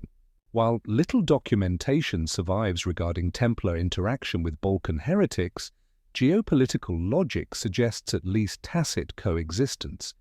The Templars required access to transport corridors, ports, and safe houses in regions not always controlled by Orthodox Christian powers. In exchange, they may have offered protection, logistical support, or simple non-interference to local groups whose theology deviated from Rome but posed no threat to Templar operations. Inquisitorial documents from the early 14th century, particularly those associated with the suppression of the order, highlight recurring accusations that the Templars harbored heretical texts, venerated unorthodox symbols, or engaged in blasphemous rites. While modern historians have dismissed many of these claims as politically motivated, the consistency of certain themes cannot be ignored. The references to worshipping a head, denying Christ, or engaging in reversed liturgical forms may reflect garbled understandings of internal Templar practices rooted in symbolic or esoteric systems unrelated to official Catholic doctrine. That inquisitors interpreted these behaviors as heretical only underscores how little of the Templar inner world was visible to outside observers. The possibility that the Templars not only tolerated but systematized a form of controlled heterodoxy opens new lines of inquiry. It suggests that the order functioned as a containment mechanism, a space where potentially subversive ideas could be explored, neutralized, or appropriated without threatening the public face of Christendom. This model aligns with later practices of secret societies where alternative cosmologies were incubated in private while maintaining an outward posture of conformity. The Templars, shielded by papal immunity and logistical autonomy, were structurally capable of such dual operation. It also explains in part the intensity of the backlash that ultimately led to their destruction. The threat posed by the Templars was not simply one of wealth or military strength, but of ideological ambiguity. In an age when heresy was treated as contagion, the Templars' refusal to police theological boundaries made them complicit in the eyes of both church and crown. Their encrypted rituals, secret codes, and cross-cultural engagements created a cloud of suspicion that could not be dispelled through legal defense or theological clarification.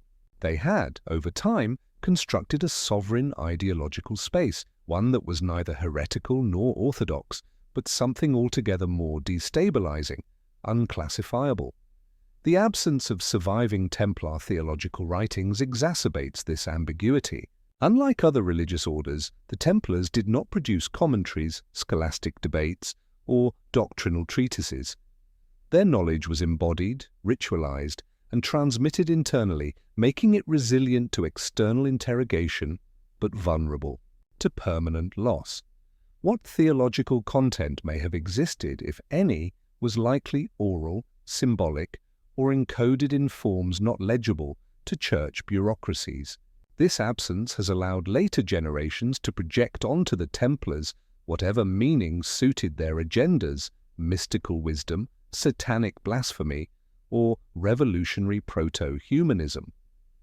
In the broader context of medieval religious control, the Templars appear not as an aberration, but as an experiment, one that tested the limits of autonomy, secrecy, and doctrinal fluidity. Their proximity to heresy, their ambiguous stance during purges, and their opaque internal practices make them a case study in institutional boundary management. They were not heretics, but they were not enforcers either. They occupied a third space, and in doing so, became intolerable to systems that demanded binary loyalties. Understanding the Templars as participants in the trade of heresy, not as buyers or sellers, but as regulators of its flow, adds a new dimension to their role in medieval history.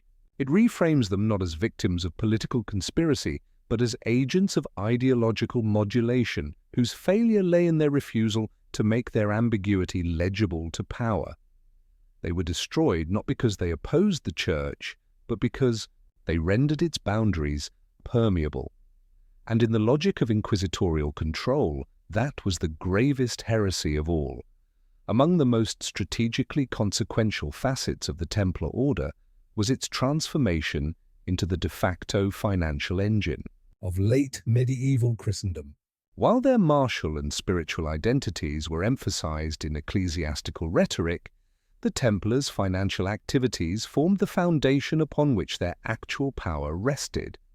Their network of commanderies served not only as military garrisons or monastic retreats, but as centers of resource accumulation, currency movement, and credit issuance. Over time, this financial infrastructure outpaced local feudal economies in sophistication and mobility, giving rise to an alternative economy that coexisted with and quietly subverted the formal structures of church and crown. The Templars' economic model was rooted in a few key pillars: asset centralization, legal immunity, and trust-based circulation. Pilgrims and nobles entrusted their valuables to Templar houses under the protection of religious sanctity. In return, the order issued letters of credit, transferable documents that could be redeemed at distant commanderies. These instruments allowed for the circumvention of physical transport risks and the problem of inconsistent coinage across jurisdictions. The use of such letters required a reliable internal accounting system capable of tracking deposits, authenticating signatures, and ensuring liquidity across the order's international footprint. That such a system functioned with minimal fraud or default suggests that the Templars had internal checks, encoded procedures, and redundancy protocols far ahead of their time. As early as the mid-12th century, monarchs and high-ranking nobles began using Templar treasuries to store state assets, pay mercenaries, and fund diplomatic missions. The Temple in Paris, for instance, effectively served as the central bank of the French monarchy for decades prior to the order's dissolution. The Crown of Aragon, the Kings of England, and even papal legates utilized Templar infrastructure to move funds, stabilize currency flows, and store confidential records. These relationships were not merely contractual but institutional. Templar treasurers advised royal courts, participated in diplomatic councils, and even served as mediators in territorial disputes. They did so while remaining answerable to no secular authority, only to the Grand Master, and nominally to the Pope. This autonomy allowed the order to manipulate currency values, extend or restrict credit, and influence regional markets without direct regulation. Their holdings included not only coin and bullion, but land, livestock, grain stores, and seigneurial rights, all of which could be monetized. Because Templar properties were exempt from most taxes and tolls, they operated at a lower transactional cost than any feudal or municipal competitor. Their ability to absorb debt, issue credit, and guarantee security enabled the order to become an indispensable intermediary in large-scale economic transactions. Behind these visible activities lay a parallel structure of financial control, the shadow economy of the Templar network. While formal records were maintained for clerical review or donor satisfaction, substantial portions of the order's wealth existed outside documented systems. Donations were sometimes processed without full inventories. Estates were leased to intermediaries whose contracts remained unpublished. Income from non-Christian clients was masked through proxies. These tactics allowed the Templars to amass flexible capital, unencumbered by liturgical constraints or secular documentation, usable for activities the Church could not officially sanction. This shadow economy also enabled the order to navigate conflicting geopolitical pressures. In regions where papal interests clashed with royal agendas, Templar finances could be used to influence outcomes indirectly. By underwriting loans to one party while granting sanctuary to another, the order operated as a hidden lever within larger political contests. Its role in funding certain crusades while withholding support from others reveals a capacity to shape military strategy not through force of arms, but through the provision or denial of logistical support. Moreover, the order's financial architecture was not limited to Europe. In the Levant, Templar strongholds served as storage points for Eastern commodities, spices, textiles, and precious metals, traded with Muslim, Armenian, and Byzantine merchants.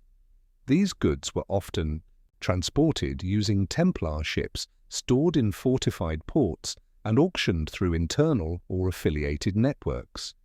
The Order's maritime fleet, though officially a logistical tool for pilgrim transport and military resupply, functioned in reality as a semi-autonomous trade network. Templar ships bypassed customs, docked at private harbours, and conducted exchanges under internal supervision, shielded from local tariffs or episcopal oversight. These financial activities required not just institutional capacity, but technical knowledge. The Templars employed scribes, accountants, and translators familiar with Arabic numerals, complex contracts, and multilingual correspondence. They used seals, ciphered marks, and ledger systems that evolved across regions, suggesting adaptive governance rather than doctrinal rigidity. Such professionalization within a religious military order is anomalous and signals the emergence of an early financial bureaucracy whose sophistication rivaled that of contemporary royal treasuries. The opacity of this system became its most potent shield. Few outside the order fully understood its breadth or mechanisms. Royal courts depended on Templar credit while remaining largely ignorant of its conditions. The papacy approved their privileges but lacked access to internal records. Even lower-ranking Templars had limited visibility into broader fiscal operations. Information was compartmentalized, decisions centralized, and communication encoded, a structure remarkably similar to later intelligence or banking systems. Over time, the Templars' financial dominance became intolerable to other power centers. Kings who once depended on their liquidity began to fear their autonomy. Bishops who tolerated their presence grew resentful of their extrajudicial privileges. Merchants who once relied on their security found themselves outcompeted. The shadow economy the Templars had constructed, once hidden behind ritual and charity, became visible in its disruptive effects. It undermined tax regimes, skewed market prices, and redistributed leverage across political hierarchies. This explains, in part, the vehemence of their suppression. The charges of heresy and moral perversion leveled against them were sensational. Fronts for a deeper agenda, the dismantling of an independent economic network immune to external control. The seizure of their assets was less about punishment and more about redistribution. The French crown absorbed their Paris treasury. The papacy reallocated their lands to the Hospitallers. Local lords contested their properties in a frenzy of legal appropriation. Yet what was seized was only the visible tip of the iceberg. Much of the Templar wealth, liquid, mobile, unrecorded, vanished without trace. The Order's financial system was not merely a set of practices but a paradigm shift in medieval governance. It demonstrated that sovereignty could be exerted without territory, influence without armies, and loyalty without visible coercion. It challenged the notion that church and crown were the only legitimate loci of economic power. In constructing a financial infrastructure insulated from both, the Templars anticipated forms of decentralized capital control that would re-emerge centuries later under new guises: merchant guilds, transnational banks, and multinational corporations. To understand the Templars is to recognize that their power lay not in swords or relics, but in ledgers, seals, and trust. Their shadow economy did not defy Christendom, it underwrote it. And when their utility was exhausted, their structures dismantled, and their memory demonized, the logic of their system did not disappear. It was absorbed, rebranded, and reborn in other forms, often bearing no outward resemblance to the order that first demonstrated what a decentralized financial apparatus could achieve in a world ruled by visible thrones and altars. The relationship between the Knights Templar and the monarchies of medieval Europe was neither static nor peripheral. It was central to the evolution of political authority during the 12th and 13th centuries. While the Templars are frequently framed as auxiliary agents of papal and crusading power, their real function was often entangled with the financial, diplomatic, and strategic needs of ruling houses.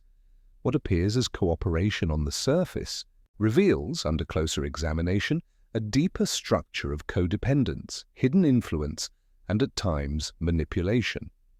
The Templars were not merely servants of kings, they were, in many cases, the architects and arbiters of royal capacity. From England to Aragon, Hungary to Portugal, the Templars received donations, privileges, and exemptions directly from monarchs. These gifts, land, castles, tax rights, or ports, are often interpreted as signs of royal favor or as payment for military support. But such an interpretation underestimates the asymmetrical nature of the exchange. What kings received in return was not only spiritual merit or defensive muscle, they obtained access to a network capable of moving funds, brokering intelligence, and stabilizing internal dissent. The Templars became indispensable precisely because they could operate outside local feudal entanglements. Their immunity from taxes and their allegiance to the Pope, paradoxically, made them neutral mediators in domestic politics. In England, the relationship was especially intimate. During the reign of King John, 1199 to 1216, the Templars acted as financial intermediaries and diplomatic couriers during his disputes with the barons and the church. When John was excommunicated and England placed under interdict, the Templars maintained the logistical lines of governance, helped channel royal funds, and negotiated with papal representatives. They were entrusted with regalia, royal archives, and confidential letters. Later, during the reign of Henry III, Templar treasurers effectively functioned as officials of the royal exchequer. Their proximity to power was institutional, not episodic. In the Crown of Aragon, the Templars were granted borderlands and frontier castles during the Reconquista. These properties were not only military zones but sites of royal surveillance and symbolic control. The order helped pacify rebellious territories, negotiate with Muslim polities, and resettle strategic locations. But their loyalty was not unconditional. In several cases, when royal succession was contested or when treaties violated their interests, the Templars withheld support, delayed payments, or maneuvered diplomatically to shift outcomes in their favor. Their independence was both asset and threat. Monarchs valued their capacity but feared their inaccessibility. In Hungary, the Templars were given lands in the Carpathian Basin and along the eastern frontiers. They operated not only as fortifiers, but as instruments of westernization, bringing with them legal models, agricultural innovations, and fiscal systems. Yet, their alignment with papal politics often placed them in tension with the Hungarian crown, particularly during moments of centralizing reform. The order's role in internal administration, tax collection, and foreign communication occasionally undermined royal prerogatives. Their capacity to enforce contracts, house envoys, and shelter fugitives made them a parallel judiciary, accountable only to Rome, but enmeshed in local sovereignties. Portugal presents a unique case. There, the Templars became integral to the formation of national identity and military expansion. The order was granted vast territories in exchange for support against the Moors, and its leaders advised the crown on both warfare and governance. After the Templar suppression in the early 14th century, Portugal absorbed the order's structure into the newly created Order of Christ, effectively preserving its assets, personnel, and influence under a new name. This legal sleight of hand ensured the continuity of Templar logic in Portuguese maritime and colonial expansion. It was no coincidence that Prince Henry the Navigator, a central figure in the Age of Discovery, was the Grand Master of the Order of Christ. The Templar model of trans-regional logistics, encoded secrecy, and dual spiritual temporal authority was simply repurposed for imperial ends. Across all these contexts, the Templars functioned as more than allies. They were infrastructural gatekeepers, controlling corridors of finance, diplomacy, and secure movement. They managed high-trust transactions when royal credibility was compromised, stored royal hostages, mediated secret negotiations, and offered sanctuary to political exiles. These functions were executed with discipline and discretion, reinforcing their indispensability while obscuring their leverage. This influence was not without resistance. Royal advisors, baronial factions, and rival orders frequently warned of the Templars' unchecked power. In France, their central presence in Paris became a source of anxiety for King Philip IV. The Temple precinct housed not only wealth, but sensitive records and communication lines. When Philip moved to suppress the order, it was not merely for financial reasons or papal pressure. It was also to neutralize an institutional competitor embedded within the crown's own geography. The arrests of October 1307 were carefully coordinated with the seizure of Templar assets and conducted in a manner resembling a coup against an autonomous administration. The lack of consistent royal policy toward the Templars reflects the ambivalence of the relationship. Some kings treated them as loyal auxiliaries, others feared them as ungovernable actors. The order's dual nature, military monks who were also financiers, religious vassals who were sovereign agents, defied categorization within the feudal order. They did not owe direct homage, they did not hold land under traditional tenure, and they were not subject to royal courts. Their existence exposed the limits of crown sovereignty and the fiction of territorial omnipotence. This Templar crown nexus also highlights the fluidity of medieval governance. Authority was not exercised through singular nodes, but through networks of trust, leverage, and negotiation. The Templars operated within this matrix with a degree of autonomy that modern administrative theory struggles to classify. They were not a state within a state, but a moving interface between states, able to reinforce, bypass, or manipulate royal agendas depending on circumstance.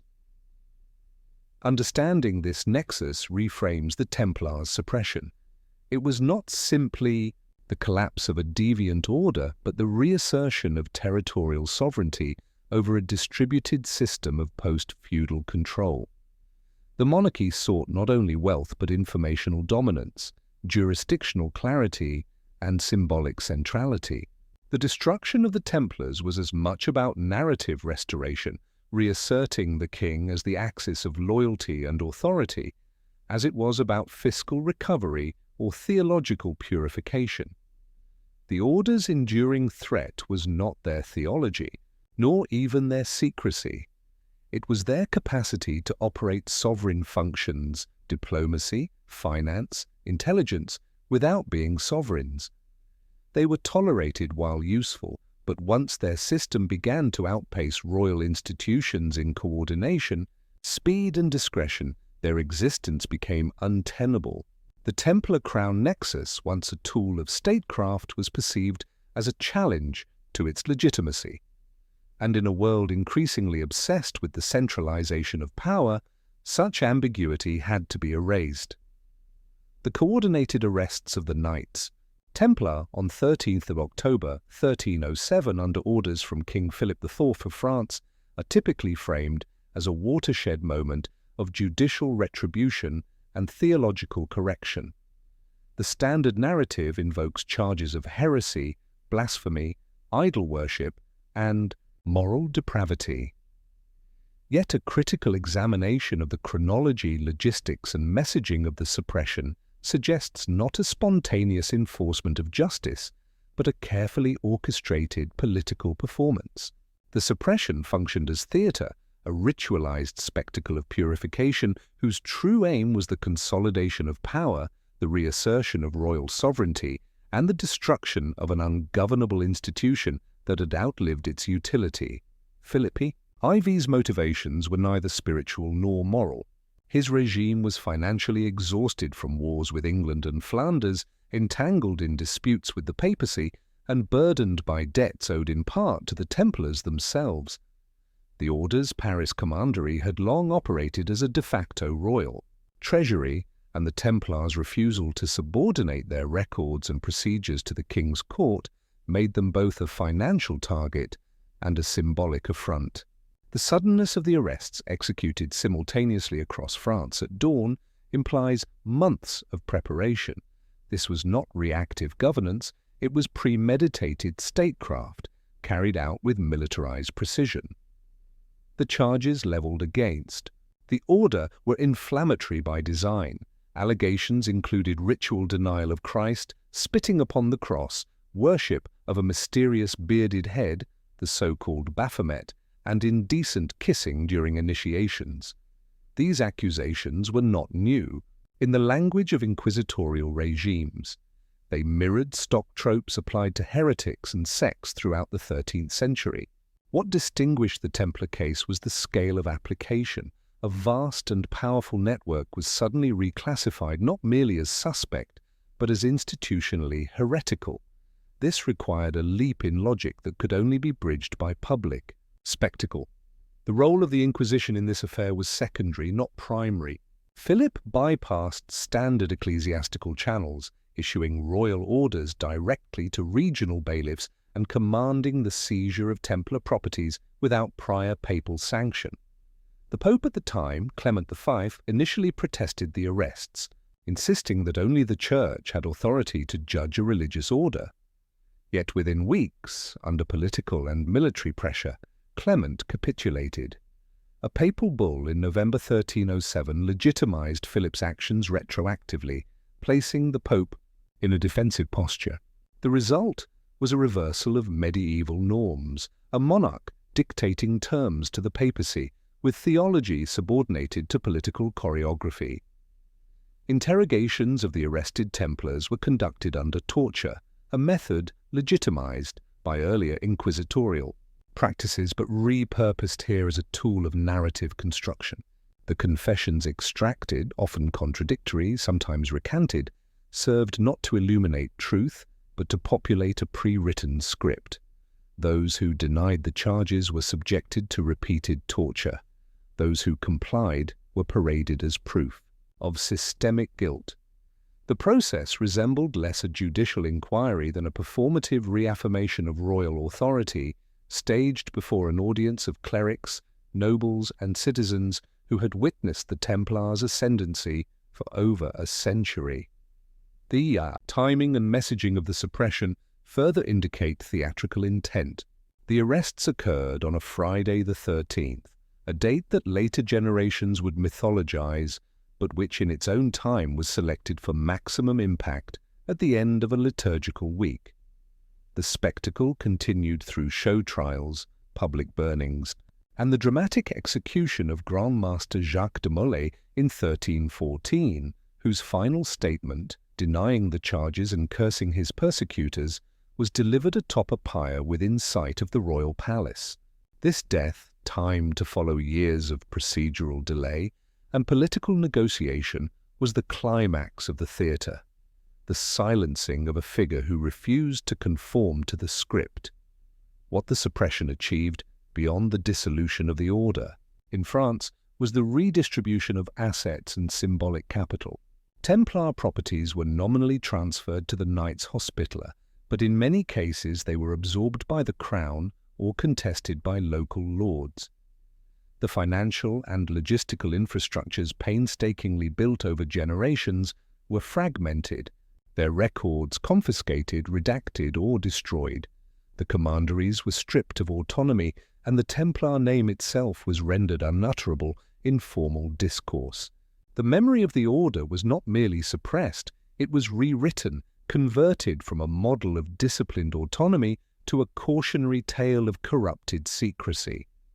This theatrical suppression functioned as a prelude to a broader political shift.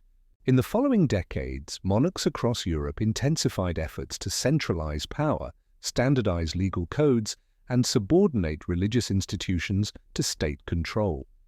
The Templars, once tolerated as intermediaries, had demonstrated that institutional opacity could become too powerful to contain. Their destruction sent a clear message to other autonomous bodies. Loyalty was not enough. Visibility, auditability, and jurisdictional compliance were now prerequisites for survival. The suppression also neutralized the Templars' unique legal status. Their immunity from local courts, tax exemptions, and allegiance to the Pope had insulated them from secular influence. By dismantling this structure, Philip V reasserted the primacy of territorial sovereignty. The precedent established that a religious order could be destroyed by royal fiat and retroactively legitimated by the Church redefined the architecture of medieval governance. It transformed heresy from a theological category into a political weapon deployable against institutions that deviated from the centralized state paradigm. The remnants of the order did not vanish entirely. In Portugal, the aforementioned Order of Christ absorbed much of the Templar infrastructure. In Scotland and parts of Eastern Europe, local authorities refused to enforce the suppression, allowing some Templars to survive under different guises. But the global network was broken, its archives scattered, its personnel imprisoned, executed, or absorbed. The spectacle had done its work. The idea of a transnational, autonomous religious military financial entity was rendered unspeakable. In a retrospect, the suppression of the Templars must be understood not as an end, but as a transformation. The physical assets were appropriated, but the methods, the encrypted communication, the ritual discipline, the decentralized logistics, did not disappear. They were studied, repurposed, and, in some cases, imitated by later institutions. The real achievement of the suppression was to erase the order as a legal and symbolic entity while preserving, in fragmented form, its operational blueprint. Theatre, in this context, was not deception. It was a tool of recoding. The public spectacle of confession, fire, and excommunication reframed a complex institutional reality into a moral parable. It offered a simple lesson to a populace bewildered by political flux. No power, however righteous or sacred, is immune from judgment. But beneath that lesson lay a more insidious message, directed not at the crowd, but at rival elites. Autonomy is a threat, and secrets without sanction are crimes. The narrative of the Templar Order's complete dissolution following their suppression in the early 14th century is a simplification that obscures a more subtle and enduring legacy. While the name and legal standing of the order were eliminated and its properties redistributed, the operational logic and institutional techniques it pioneered did not vanish. Rather, many of these were absorbed into another apparatus of control, the Inquisition. This transfer was neither accidental nor organic. It was a calculated mechanism of continuity and containment whereby the tools of the Templars, especially those related to surveillance, secrecy, and internal discipline, were expropriated and re-engineered into the inquisitorial state. The Inquisition, though originating in the early 13th century to combat heresy in southern France, evolved significantly after the Templar suppression. Its initial functions, identifying, interrogating, and punishing theological deviation, relied heavily on ad hoc methods, local collaboration, and ecclesiastical sanction. But as heretical movements diversified and spread, and as the Church sought greater precision and permanence in enforcement, the inquisitorial structure began to professionalize. This professionalization coincided with the dismantling of the Templars, whose organizational remains were a readily available pool of infrastructure, personnel, and methodologies. One area of clear transfer was administrative logistics. The Templars had developed one of the most intricate systems of internal record-keeping in medieval Europe, comprising inventory registers, correspondence protocols, and financial audits. These systems were structured to operate across multiple jurisdictions without interference from external powers. After 1307, fragments of this bureaucratic machinery, particularly in France, Italy, and Aragon, were reappropriated by ecclesiastical authorities overseeing inquisitorial functions. The Inquisition adopted centralized archives, secure documentation, handling and standardized procedural formats, many of which mirrored earlier Templar practices in form and content. The human capital of the order was also partially absorbed. While many Templar leaders were executed or imprisoned, lower-ranking members, especially clerks, stewards, and administrators, were often released under conditions of re-employment. These individuals, trained in the discreet management of sensitive information and bound by ritual codes of obedience, represented an ideal recruitment pool for an institution increasingly concerned with secrecy and discipline. The transition was not always formal. In many cases, Templar-trained personnel were subsumed into diocesan or papal administrative functions, contributing their expertise indirectly to inquisitorial operations. Beyond personnel and logistics, the ideological framing of deviance shifted in a manner consistent with the logic deployed against the Templars. Prior to their suppression, heresy had largely been treated as a doctrinal error or communal infection, addressed through public preaching, local trials, and penitential measures. After the Templar trials, however, heresy came to be conceptualized as embedded, networked, and institutionally self-replicating.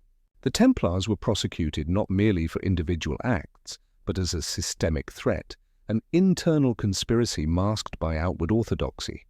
This logic, targeting the structure of secrecy itself as heretical, became central to the inquisitorial method. Surveillance no longer sought the error, it sought the mechanism of concealment. The transformation of interrogation procedures offers further evidence. During the Templar trials, techniques such as prolonged detention, use of informants, and psychologically coercive questioning were systematized. These methods, while not entirely new, gained procedural legitimacy through their application in a high-profile case. Subsequently, inquisitorial courts across Europe adopted similar strategies: anonymous denunciations, leading questions, and conditional absolution in exchange for cooperation. The process became less about the confession of belief and more about the unraveling of networks. The template set during the Templar suppression was reconfigured to dismantle Lollard cells in England, Waldensian congregations in the Alps, and, eventually, converso communities in Iberia. This methodological absorption coincided with a shift in architectural infrastructure. The Templars had constructed commanderies optimized for secure storage, interrogation, and personnel isolation. Many of these sites were repurposed for inquisitorial use, first as holding centers, then as regional headquarters. The spatial logic of containment was maintained, now under a different institution. The separation of suspect from community, the use of internal corridors to move prisoners unseen, and the reliance on internally controlled chapels and scriptoria, these designed features were not invented by the Inquisition. They were inherited. Perhaps the most significant legacy was ideological, the redefinition of secrecy as inherently suspicious. The Templars had operated through codes, rituals, and exclusive initiation processes. These mechanisms, once tolerated as institutional discipline, were recoded by inquisitors as signs of heresy. In effect, the very methods that had protected the order's integrity were used to justify its destruction, and then adopted by its destroyers to protect their own operations. This inversion, where the form becomes both criminalized and instrumentalized, exemplifies the absorption mechanism in its purest form. Even the symbolic residues of Templar culture were reabsorbed. The cross-patty, a key emblem of the order, was reconfigured in ecclesiastical iconography. The language of purification through fire, used to justify the execution of Templars, was repurposed in inquisitorial rhetoric against other internal enemies. The narrative of righteous elimination, staged so dramatically during the Templar trials, became a template for future spectacles of doctrinal enforcement. This absorption was not a matter of historical irony, it was a strategic recalibration. The Church, recognizing the efficiency and coherence of Templar operations, repurposed their techniques to reinforce a different kind of control. Not transnational autonomy, but universal compliance. The Inquisition, with its bureaucratic rigor, coded procedures, and institutional secrecy, became the new vessel for many of the operational capabilities that once belonged to the Templars. What had been a challenge to papal supremacy was converted into its most effective enforcement arm. The implications of this transformation extend beyond the medieval period. The institutional DNA of the Inquisition, its fixation on internal consistency, information control, and the criminalization of opacity would later reappear in state bureaucracies, secret police organizations, and intelligence agencies. In this sense, the Templars were not merely destroyed, they were deconstructed and rebuilt as a more docile machine. The ethos of operational secrecy did not die, it was co-opted and rebranded. To speak of the Inquisition without referencing the Templar antecedent is to overlook the way institutions mutate under pressure. The suppression of the Templars was not simply an act of elimination, but of transfer. The techniques of control that once allowed an independent order to span continents were rechanneled into a centralized apparatus of doctrinal enforcement. The absorption mechanism was silent, partial, and effective. It did not preserve the Templars, but it preserved their utility, stripped of independence and reframed under a new master. Following the dissolution of the Knights Templar under papal decree and royal coercion in the early 14th century, historical narratives diverged dramatically. The official version, endorsed by the papacy, asserts that the order was extinguished, its members absorbed into other institutions, its assets redistributed, and its legacy terminated. Yet parallel to this sanctioned narrative emerged a persistent stream of accounts, rumours and political anomalies suggesting that the order did not disappear, but instead fragmented, adapted and reconstituted itself under new guises in select geographies. Portugal and Scotland in particular figure prominently in this alternative history, not as footnotes, but as escape valves through which Templar continuity was maintained in muted but operational forms. Portugal offers the most legally explicit example. There, King Dinis, I refused to prosecute the Templars with the zeal shown by Philip IV of France. Instead of persecuting them, he negotiated with the papacy to create a new order, the Ordem de Cristo, Order of Christ, formally established. In 1319, many former Templars were quietly transferred into this new institution, which inherited not only substantial Templar properties, but their maritime infrastructure, internal rules, and hierarchical discipline. This was not a rupture, but a rebranding, executed with clerical consent and royal patronage. The Order of Christ would later play a critical role in Portugal's Age of Discovery, providing funds, personnel, and logistical knowledge for expeditions along the African coast and into the Indian Ocean. Prince Henry the Navigator, a central figure in Portuguese expansion, was Grand Master of the Order, effectively fusing Templar operational logic with imperial ambition.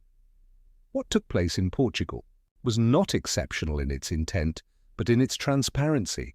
Elsewhere, particularly in Scotland, the narrative becomes more speculative, driven by gaps in the official record and the persistence of regional anomalies.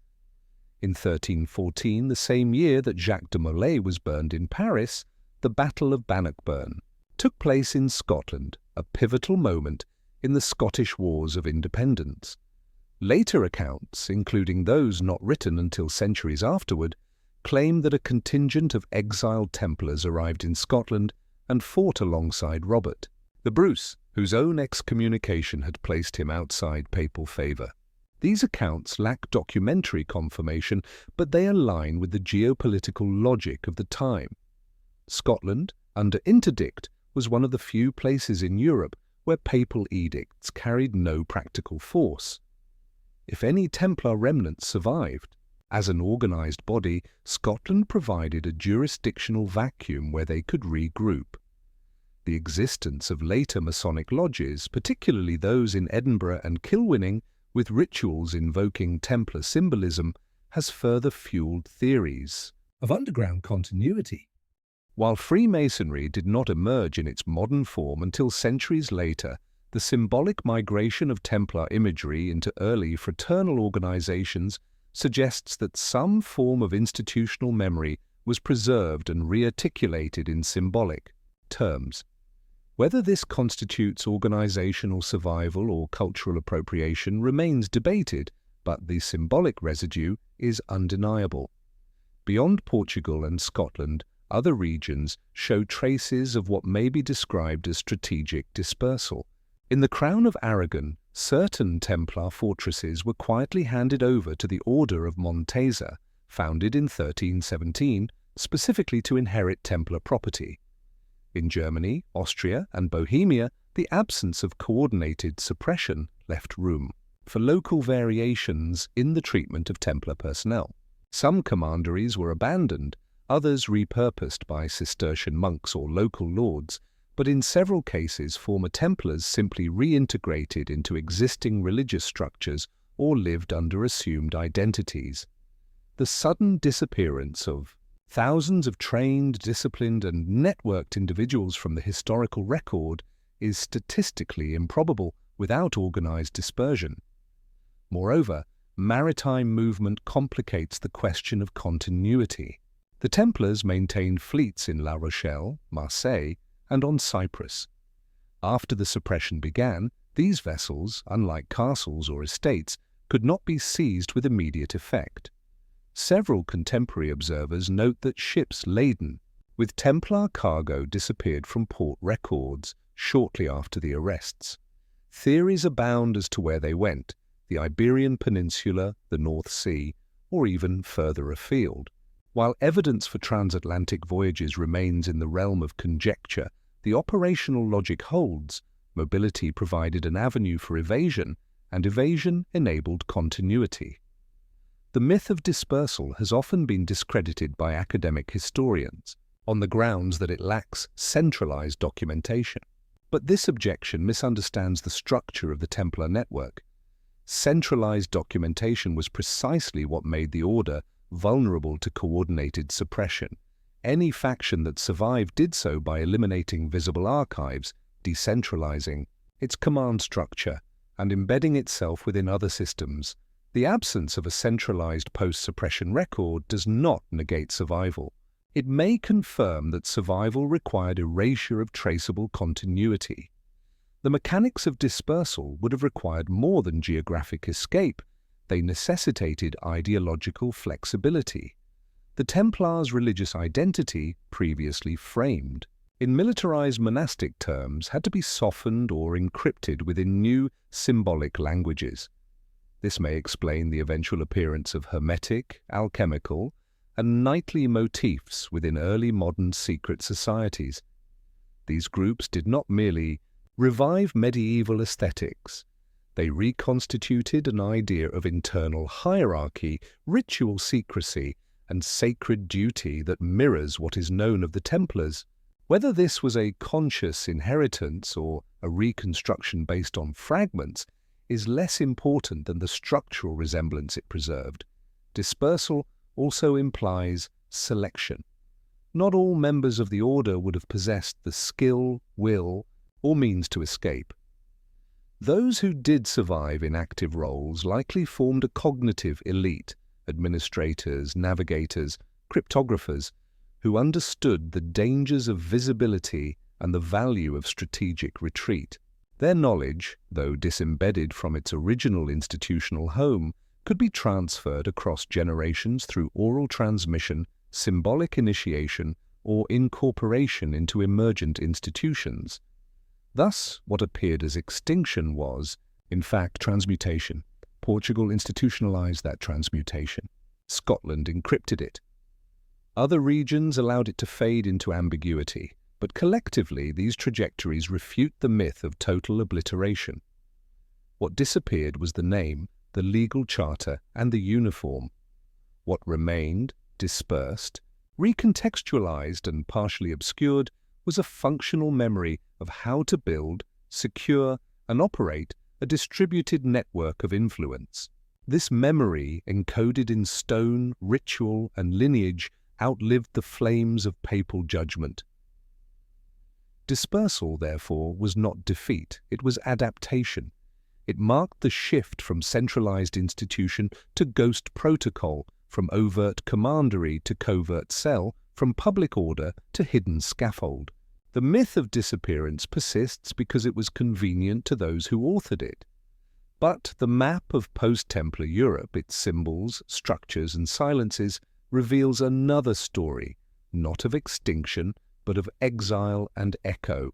The hypothesis that elements of the Templar Order survived their official dissolution through encoded transmission into early modern secret societies, particularly Freemasonry, remains controversial. Academic consensus often treats such connections as speculative at best, rooted more in Enlightenment myth-making than in verifiable institutional continuity.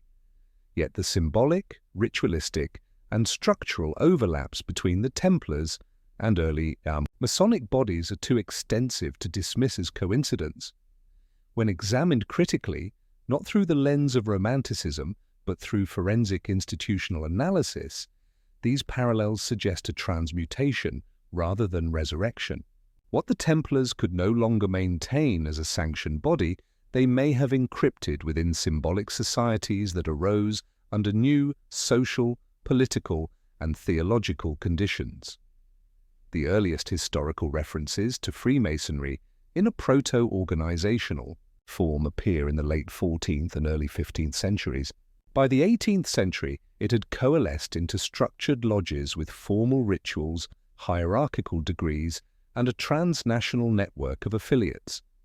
These features, ritual initiation, graded secrecy, symbolic architecture mirror key elements of Templar institutional logic. Moreover, the legends embedded in Masonic lore include explicit references to the Temple of Solomon, secret knowledge, and a lost order of builders, or knights, whose wisdom must be recovered through symbolic reconstruction. These are not surface-level similarities. They point to a metaphysical schema of loss, concealment, and encoded recovery. Several early Masonic rites, especially those classified under the so-called Scottish Rite, include degrees such as Knight of the East and West, Knight of the Sword, and explicitly Knight Templar. While defenders of the continuity thesis often point to these as evidence of direct lineage, a more critical view would interpret them as fragments, cultural artifacts of an organizational memory that could not be transmitted historically, but could survive symbolically. Even if the founders of Masonic lodges were not literal descendants of the Templar Brotherhood, they may have been influenced by remnants of its operational model, either through surviving families, regional traditions, or absorbed personnel. It is in the structure of Masonic ritual that the Templar echo is clearest. Freemasonry is predicated on degrees, progressive stages of initiation wherein knowledge is restricted until the initiate proves trustworthy and committed. The Templars used similar methods to enforce internal cohesion, with levels of rank, sealed rituals, and oaths of silence. In both systems, the initiate undergoes symbolic death and rebirth, echoing a sacrificial logic that binds individual identity to institutional continuity. The performative elements of these rituals are not incidental. They function as mnemonic devices for transmitting encoded knowledge in oral or non-literate formats, especially critical during periods of institutional persecution or dispersal.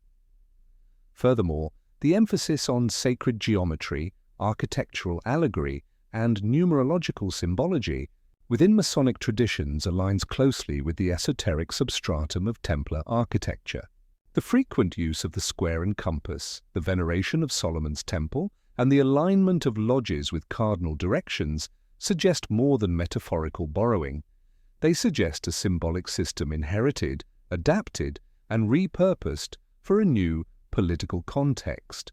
If the Templars encoded theological or cosmological knowledge within their structures, as some architectural historians assert, then Masonry represents a shift in method rather than substance, from stone to symbol, from commandery to lodge. The key socio-political environment of the 17th and 18th centuries was especially conducive to such transmutation.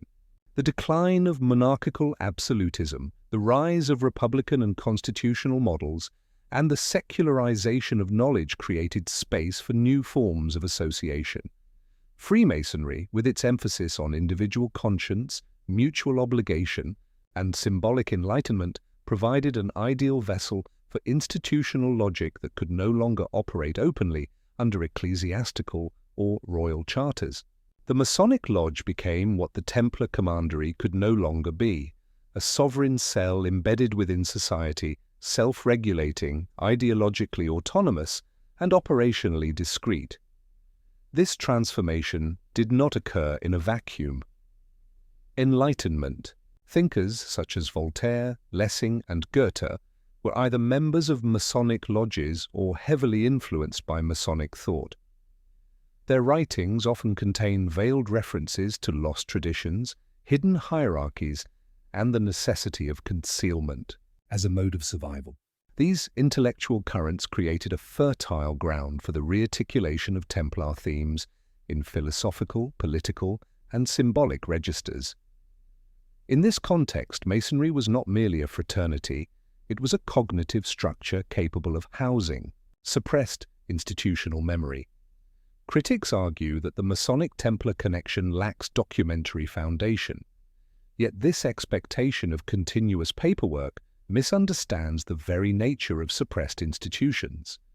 The Templars, after their suppression, ceased to exist in formal legal terms. Any transmission of their logic would have had to be encrypted, distributed, and deniable. oral transmission, symbolic practice, and selective initiation become the only viable mediums for institutional survival. In this sense, the absence of direct evidence is not evidence of absence, but of adaptation under duress. Freemasonry also adopted a global infrastructure similar in spirit to that of the Templars. With lodges established across Europe, the Americas, and parts of Asia by the 18th century, Masonry achieved what the Templars once embodied, a supranational network operating within, but not subservient to, local political regimes. This network coordinated messages, disseminated rituals, and enforced codes of conduct.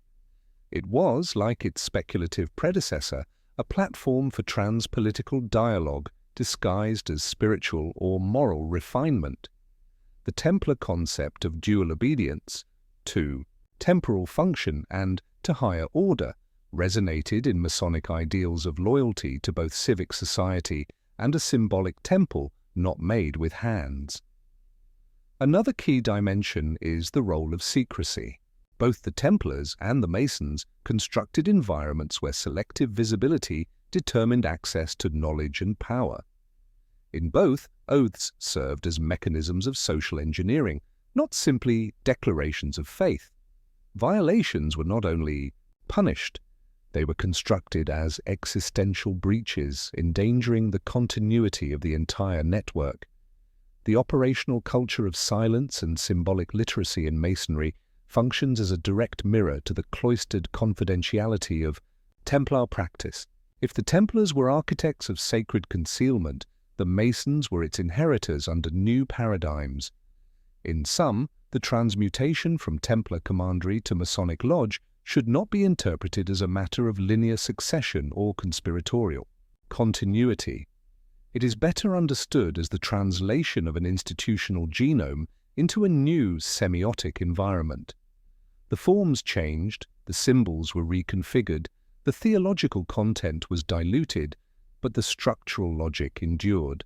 It endured because it was effective, adaptable, and capable of surviving under regimes that sought to destroy or domesticate all unregulated networks of influence. Templar logic, esoteric, hierarchical, decentralized, and autonomous, did not disappear with the burning of Jacques de Molay. It diffused into the symbolic architecture of Masonry, re-emerging in coded allegories, ritualized knowledge, and the creation of sovereign cells of inquiry, protected by oaths, geometry, and memory. The Masonic transmutation was not a resurrection. It was an encryption, an institutional palimpsest, where one order faded and another was written atop it, preserving its contours beneath layers of reinvention. The institutional relationship between the papacy and the Knights Templar, often simplistically portrayed as one of patronage followed by betrayal, was in reality far more complex. It was not a linear trajectory from favor to disfavor, but a dialectical dynamic in which each entity used the other to further its own agenda, sometimes in harmony, increasingly in tension, and ultimately in structural conflict. This relationship, when viewed as a contest between two rival intelligence architectures, one spiritual, centralized, and legitimized by theology, the other operational, distributed, and legitimized by performance, reveals a deeper struggle over the control of sovereignty, knowledge, and secrecy in medieval Christendom. At the outset, the papacy saw in the Templars a strategic extension of its geopolitical ambition.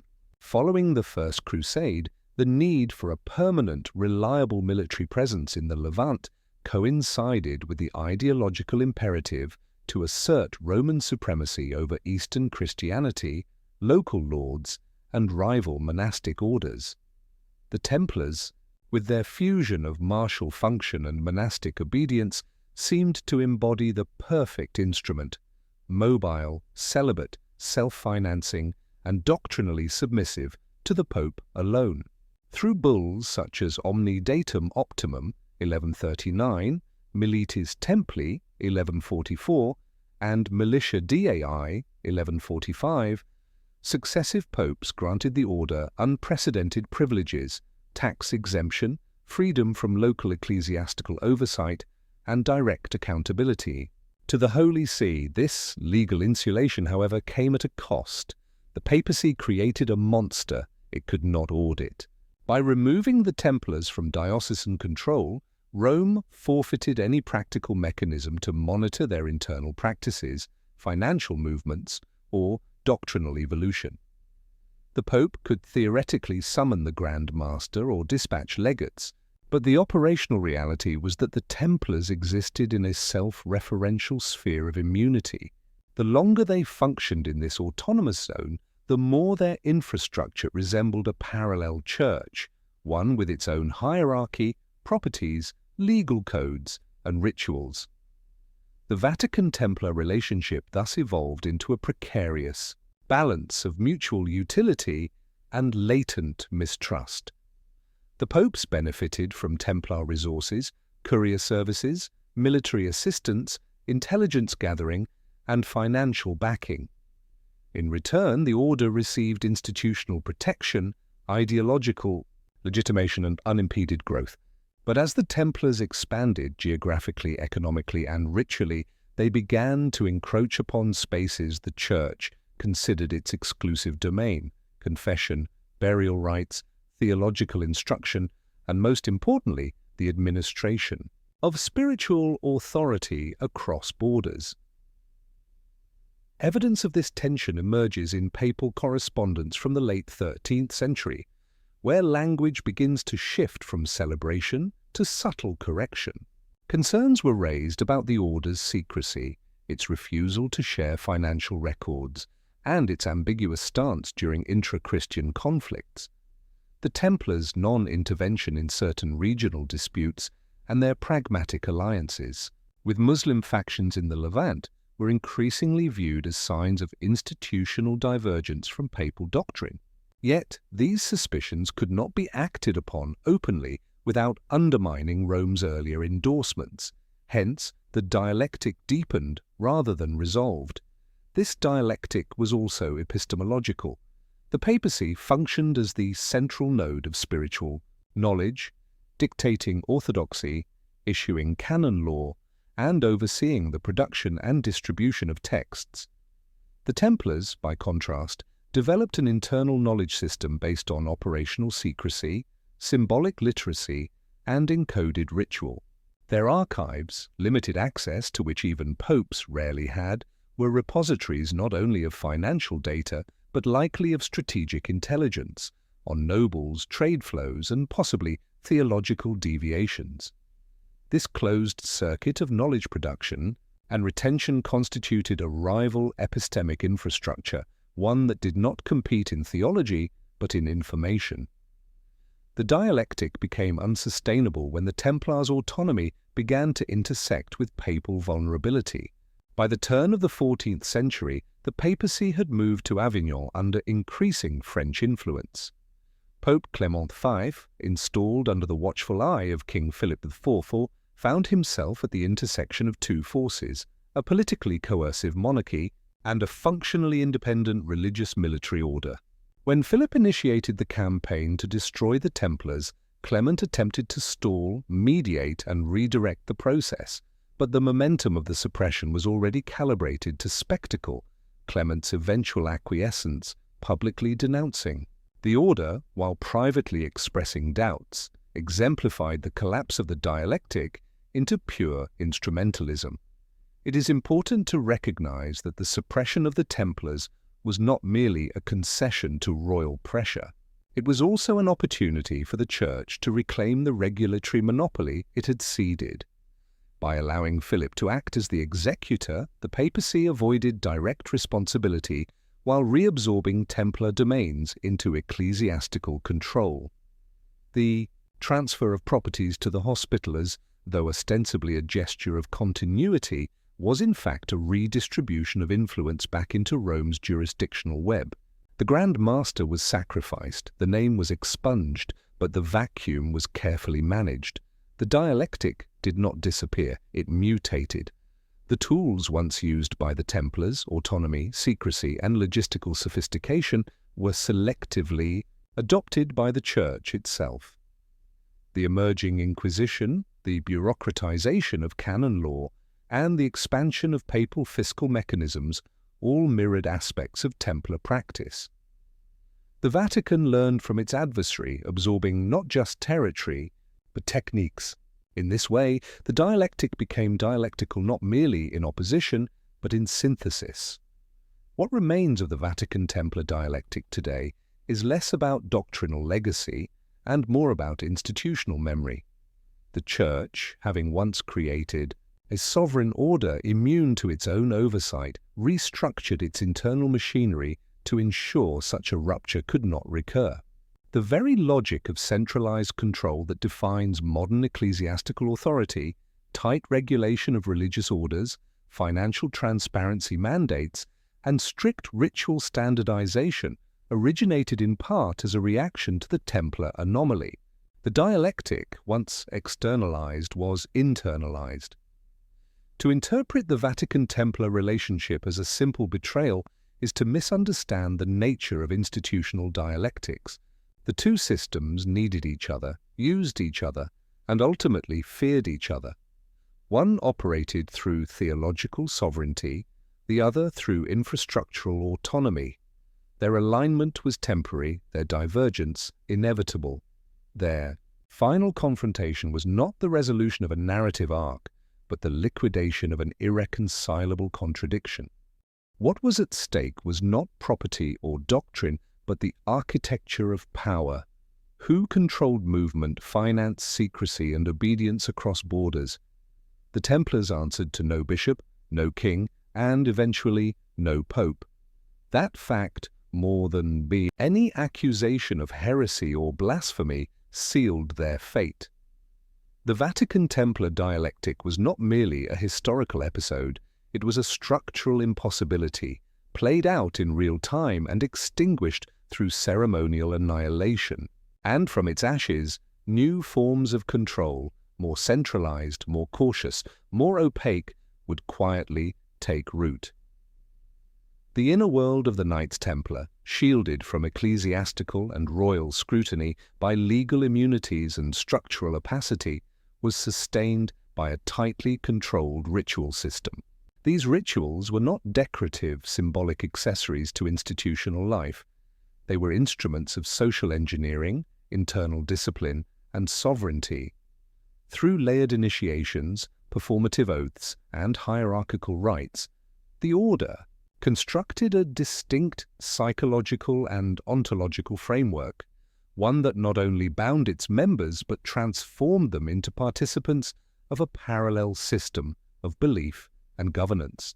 This system, while cloaked in Christian forms, operated by logics that diverged from normative ecclesiastical orthodoxy. The very act of Templar initiation was designed to be irreversible. Candidates were subjected to isolation, testing, and symbolic death, followed by rebirth into the institutional body. Allegiance was sworn not to any state or bishop, but to the order itself, whose authority derived from a concealed chain of command culminating in the Grand Master, and ultimately, in theory, the Pope. In practice, however, this ritual allegiance established an enclosed sovereignty in which the initiate severed ties with all previous political and social identities. What was being created was not just a knight, but a cell in an autonomous organism.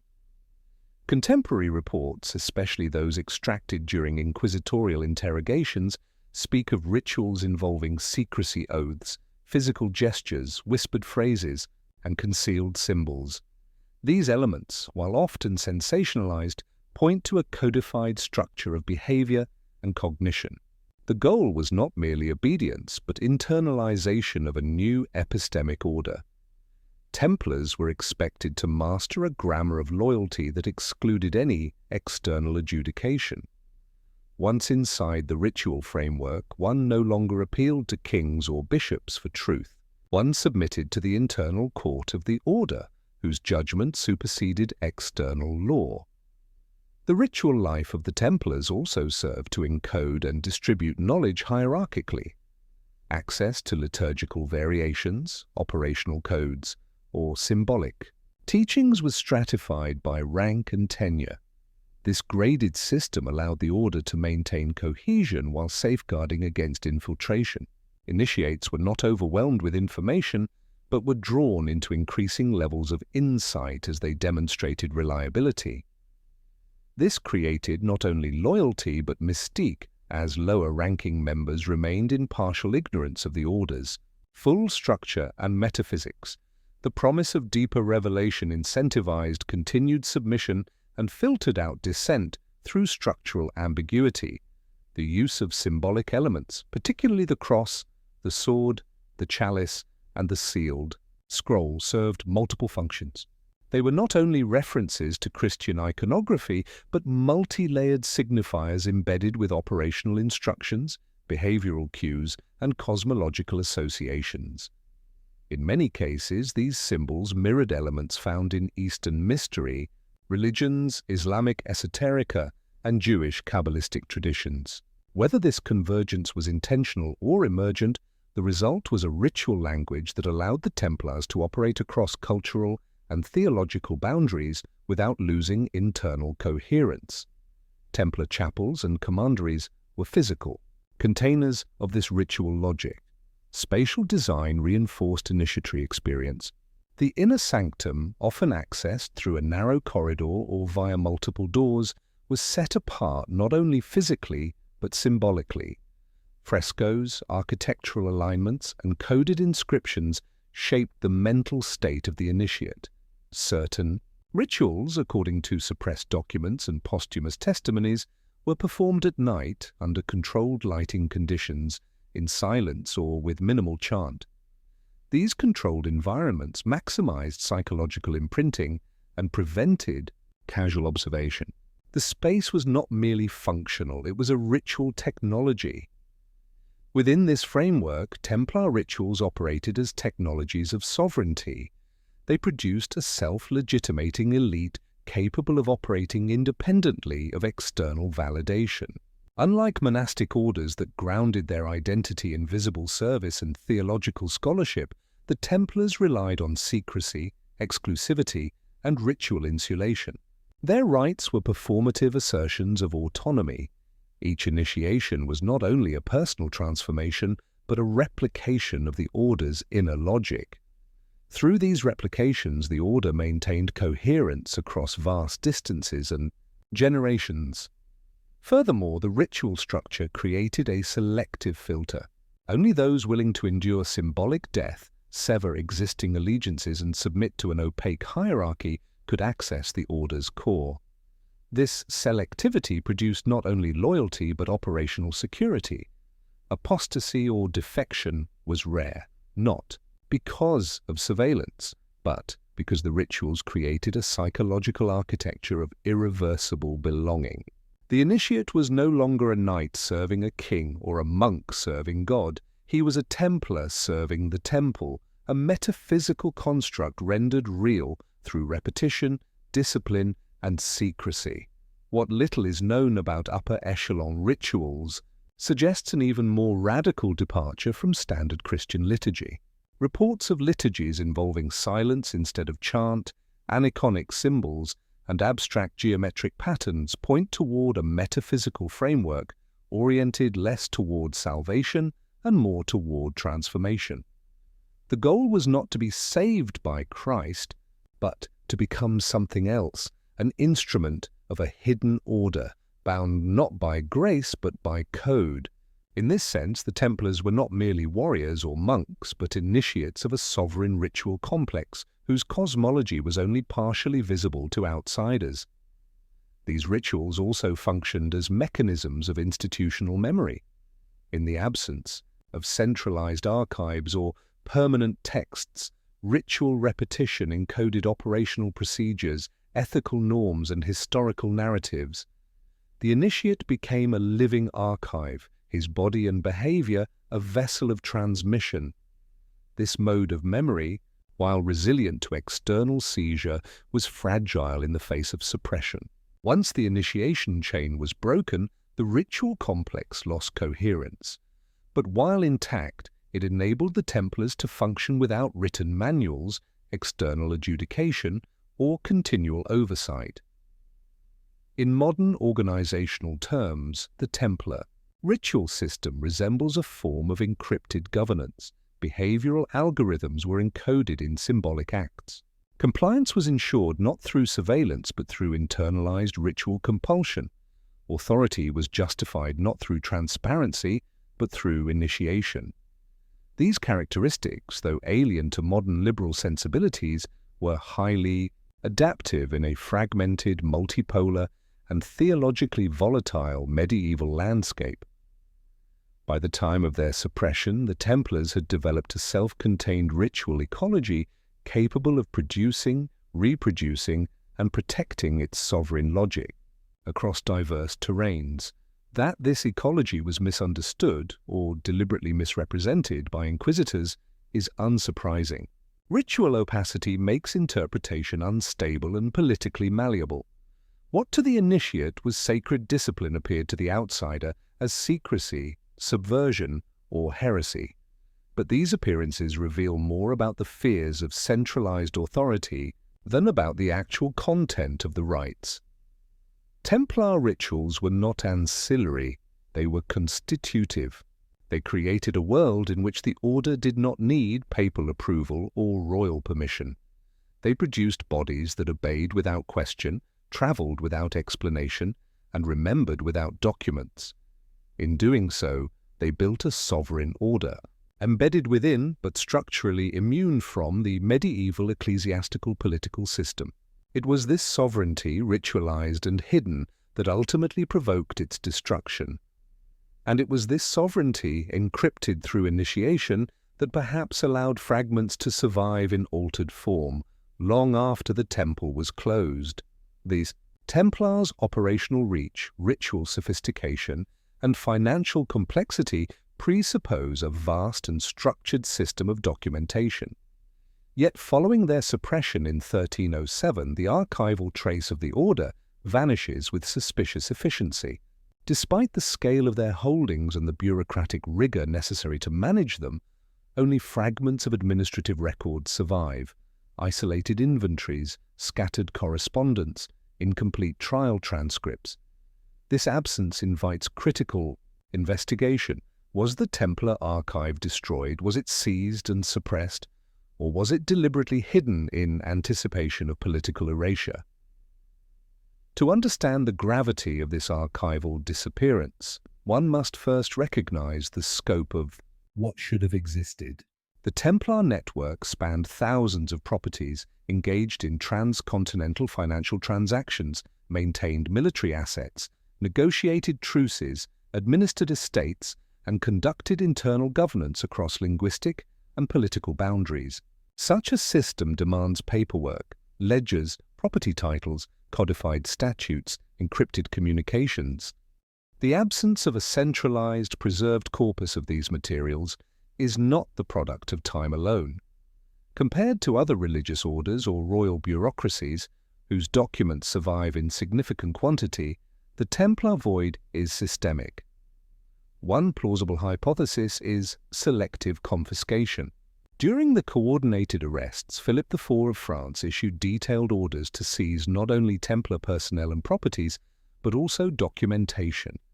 In many cases, bailiffs and notaries arrived with lists, inventories, and instructions that suggest prior knowledge of where archives were housed. Yet what was taken has not been preserved in public archives. Trial records reference documents never entered into evidence. Witnesses mention ledgers and seals that have since vanished. The implication is not only that these records existed, but that they were intentionally withheld or destroyed after review. The Vatican's involvement deepens the mystery. Following the papal absorption of the suppression process, Rome dispatched legates and clerical commissioners to manage the trials and redistributions. These officials were granted authority to examine, copy, and, if necessary, remove sensitive records. Yet the Vatican's secret archives contain only limited traces of Templar documentation, mostly pertaining to procedural matters. The doctrinal materials, internal communications, and strategic documents that would reveal the order's operational logic are conspicuously absent. The Church, which once relied on the Templars for intelligence, finance, and logistics, appears to have preserved no systematic record of their internal workings. A second hypothesis is internal concealment. Faced with growing scrutiny, the Order may have preemptively dispersed or destroyed its own archives. The legal immunities granted to the Templars allowed them to maintain internal archives beyond the reach of bishops or secular authorities. These may have been compartmentalized across commanderies, encrypted, or encoded in ritual form. In the months leading up to the suppression, there is evidence that some Templar houses received warnings of impending arrest. This may have triggered an internal protocol: evacuate key materials, destroy records, or hide them in inaccessible locations. Stories of hidden Templar archives buried in secret vaults, concealed in coded manuscripts, or smuggled aboard fleeing ships have persisted for centuries. While many are fantastical, their proliferation points to a common intuition that the Order possessed something valuable enough to be hidden. The most consistent legends center on La Rochelle, a major Templar port on the Atlantic coast. Some accounts claim that ships laden with treasure and documents departed just before the arrests began. These vessels were never officially accounted for. If they existed, they carried not only monetary assets but institutional memory, logs, codices, maps, rituals, and genealogies of power. The absence of the archive has created space for projection. Modern esotericists, conspiracy theorists, and revisionist historians have populated the vacuum with speculative reconstructions. The Templars discovered secret teachings in the East. They preserved suppressed gospels. They compiled a heretical cosmology. While these claims often lack empirical grounding, they respond to a real historical anomaly. A highly literate, bureaucratized, and international organization left behind no coherent corpus of its own voice. What survives are trial records written by their accusers and fragmentary administrative remnants lacking context. This archival void functions politically. It permits dominant institutions to control the narrative. Without documents authored by the Templars themselves, their legacy is constructed by the Church, by the monarchy, and later by the modern state. The charges of heresy, the narratives of corruption, and the spectacle of their downfall are preserved, while their internal rationales, doctrines, and operational philosophies remain opaque. In this sense, the archive question is not simply a matter of missing documents, it is a matter of epistemic control. Whoever holds or destroys the archive controls the memory. It is also possible that the Templars never relied on centralized archives in the way we assume. Their use of ritual, oral instruction, and symbolic codes suggest that institutional continuity may have been carried in bodies rather than in parchment. This would make the archive less a building and more a dispersed field of embodied knowledge, ritualized, encrypted, and selectively transmitted. If this was the case, then the suppression of the Order was also a suppression of a memory technology. Not easily legible to inquisitorial systems, the burning of Jacques de Molay, the last Grand Master, was not merely an execution, it was the destruction of a mnemonic repository. The question of the Templar archive is ultimately inseparable from the question of what the Order was. Was it a religious military institution with standard ecclesiastical governance, or was it an epistemic apparatus operating at the edges of visibility, maintaining its own forms of record, initiation, and strategic knowledge? If the former, the loss of its archive is inexplicable. If the latter, the archive may never have been designed to survive in forms intelligible to its destroyers.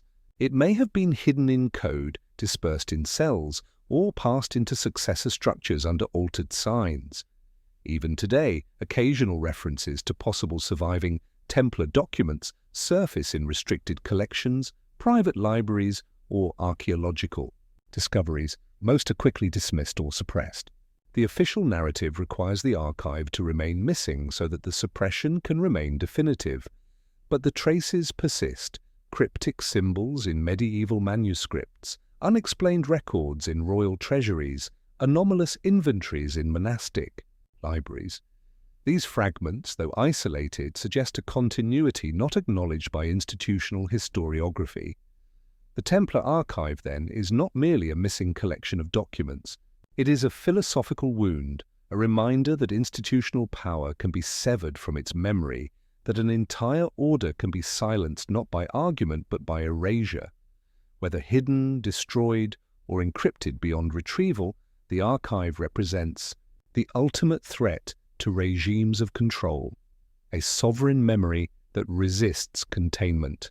And as long as that memory remains unaccounted for, the narrative of the Templars remains unstable, provisional, and open to counter-history. In the wake of the Templar suppression, a process unfolded that was as consequential as the arrests and trials themselves: the strategic management of memory.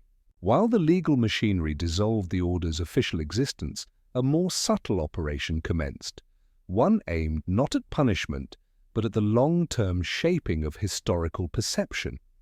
This was a concerted effort by church, crown, and aligned institutions to erase, sanitize, and recontextualize the memory of the Templars in a way that neutralized their political threat and denied future emulation. It constituted not merely institutional forgetting, but engineered amnesia, systematically enacted through legal censure, narrative construction, and the silencing of residual traces. This memory management can be understood as a kind of cartel, a coordinated apparatus in which multiple power centers, each with different interests in the outcome, nonetheless shared a commitment to controlling the historical record. The Vatican had reason to minimize its complicity in the Templars' rise and its capitulation during their fall. The French monarchy sought to justify its seizure of assets and violent suppression. The Hospitallers, as beneficiaries of redistributed property, had an incentive to distance themselves from Templar legacy while preserving continuity of function. Together, these entities formed a post-suppression syndicate of narrative control. One of the cartel's primary tools was historical redaction. Papal bulls condemning the Templars were widely disseminated, while earlier bulls granting them exceptional privileges were quietly de-emphasized or excluded from later compilations. In ecclesiastical histories, the Templars' contributions to Crusader victories, diplomatic mediation, and financial stabilization were downplayed or omitted. Royal chronicles, particularly in France and England, focused on the sensational aspects of the trials, the confessions, the accusations of idol worship, the dramatic executions, while omitting the order's long-standing role in governance and economic administration. Inquisitorial records, though preserved, were selectively cited. Only those passages that confirmed guilt or suspicion were reproduced in theological treatises and public sermons. Testimonies that exonerated the order, criticized the methods of interrogation, or pointed to political motivation were buried or labeled apocryphal. The creation of an official narrative, therefore, was not simply about what was said, but about what was systematically left unsaid. Memory, in this context, was not a passive residue of the past, but an active field of contestation and control. Art and iconography also played a role. Templar symbolism, the Red Cross, the equestrian seal, the distinctive mantle, was gradually removed from churches, public buildings, and official seals. Manuscripts were recopied without their original illuminations, or with Templar references altered or replaced. Even architecture, in some cases, was stripped of identifiable features. Commanderies were retrofitted for new purposes, and inscriptions were destroyed or replaced. In areas where Templar influence had been most pronounced, this symbolic purging served not only to suppress memory but to re-establish the dominance of papal and royal authority. This erasure was not total. In regions outside direct papal or Capetian control, Portugal, parts of Scotland, sections of the Holy Roman Empire, the memory of the Templars lingered in local oral traditions, place names, and folk rituals. But without institutional preservation, these memories fragmented, mutated, or became absorbed into other mythological frameworks. In the absence of a coherent counter-narrative, the Templars' legacy was increasingly defined by rumor, speculation, and later reinvention. What had once been a powerful, disciplined order was transformed into a repository of unresolved questions open to appropriation by esotericists, romantics, and conspiracists alike. The consolidation of institutional memory against the Templars also had a pedagogical function. Future orders, societies, or movements that considered autonomy from church or crown were reminded implicitly of the Templars' fate. The official narrative became a cautionary tale. Secrecy is suspect, wealth is dangerous, independence is heresy. This served not only to prevent the reformation of similar networks, but to reinforce the legitimacy of centralized control. Through the construction of a villainous memory, the institutions that orchestrated the suppression reinforced their own authority. Even within the historiographical profession, the cartel's influence endured. For centuries, Templar studies remained peripheral, often confined to ecclesiastical archives or antiquarian circles. The dominant academic discourse treated the order as a footnote to the Crusades, a failed experiment in militant monasticism, or a case study in papal overreach. It was not until the 19th century, and later the 20th, that serious critical engagement with the order's internal structures, geopolitical role, and epistemic distinctiveness began to emerge.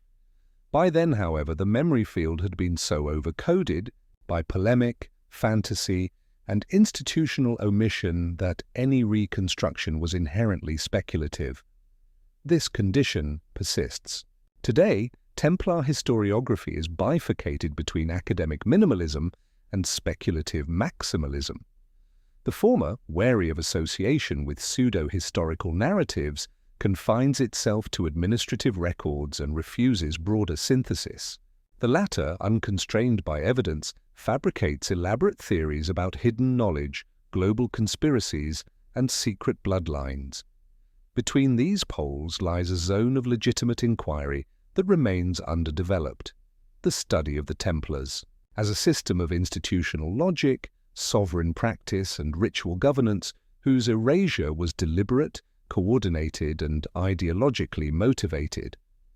The cartel of memory is not simply a historical artifact, it is a structural phenomenon observable in other contexts of institutional suppression. The selective preservation and strategic forgetting of the Templars foreshadowed similar mechanisms employed in the suppression of heresies, the silencing of secret societies, and the control of knowledge regimes in later centuries. It is a model for how hegemonic systems respond not to external threats, but to internal competitors through narrative construction, symbolic purging, and archival manipulation. Understanding the fate of the Templars requires more than archaeology or archival recovery. It demands an awareness of how memory is produced, regulated, and deployed as an instrument of power. The question is not only what happened, but how we have come to know, or not know, what happened. The Templar story, as it has been received, is not simply history. It is historiography engineered to serve institutional consolidation. And in that sense, the Templars were destroyed not just by sword or fire, but by a long campaign of epistemological siege. What remains is not a void, but a field of distortions, a memory landscape scarred by redaction, silence, and symbolic substitution. Recovering the Templars means not simply excavating facts, but deconstructing the mechanisms by which those facts were concealed.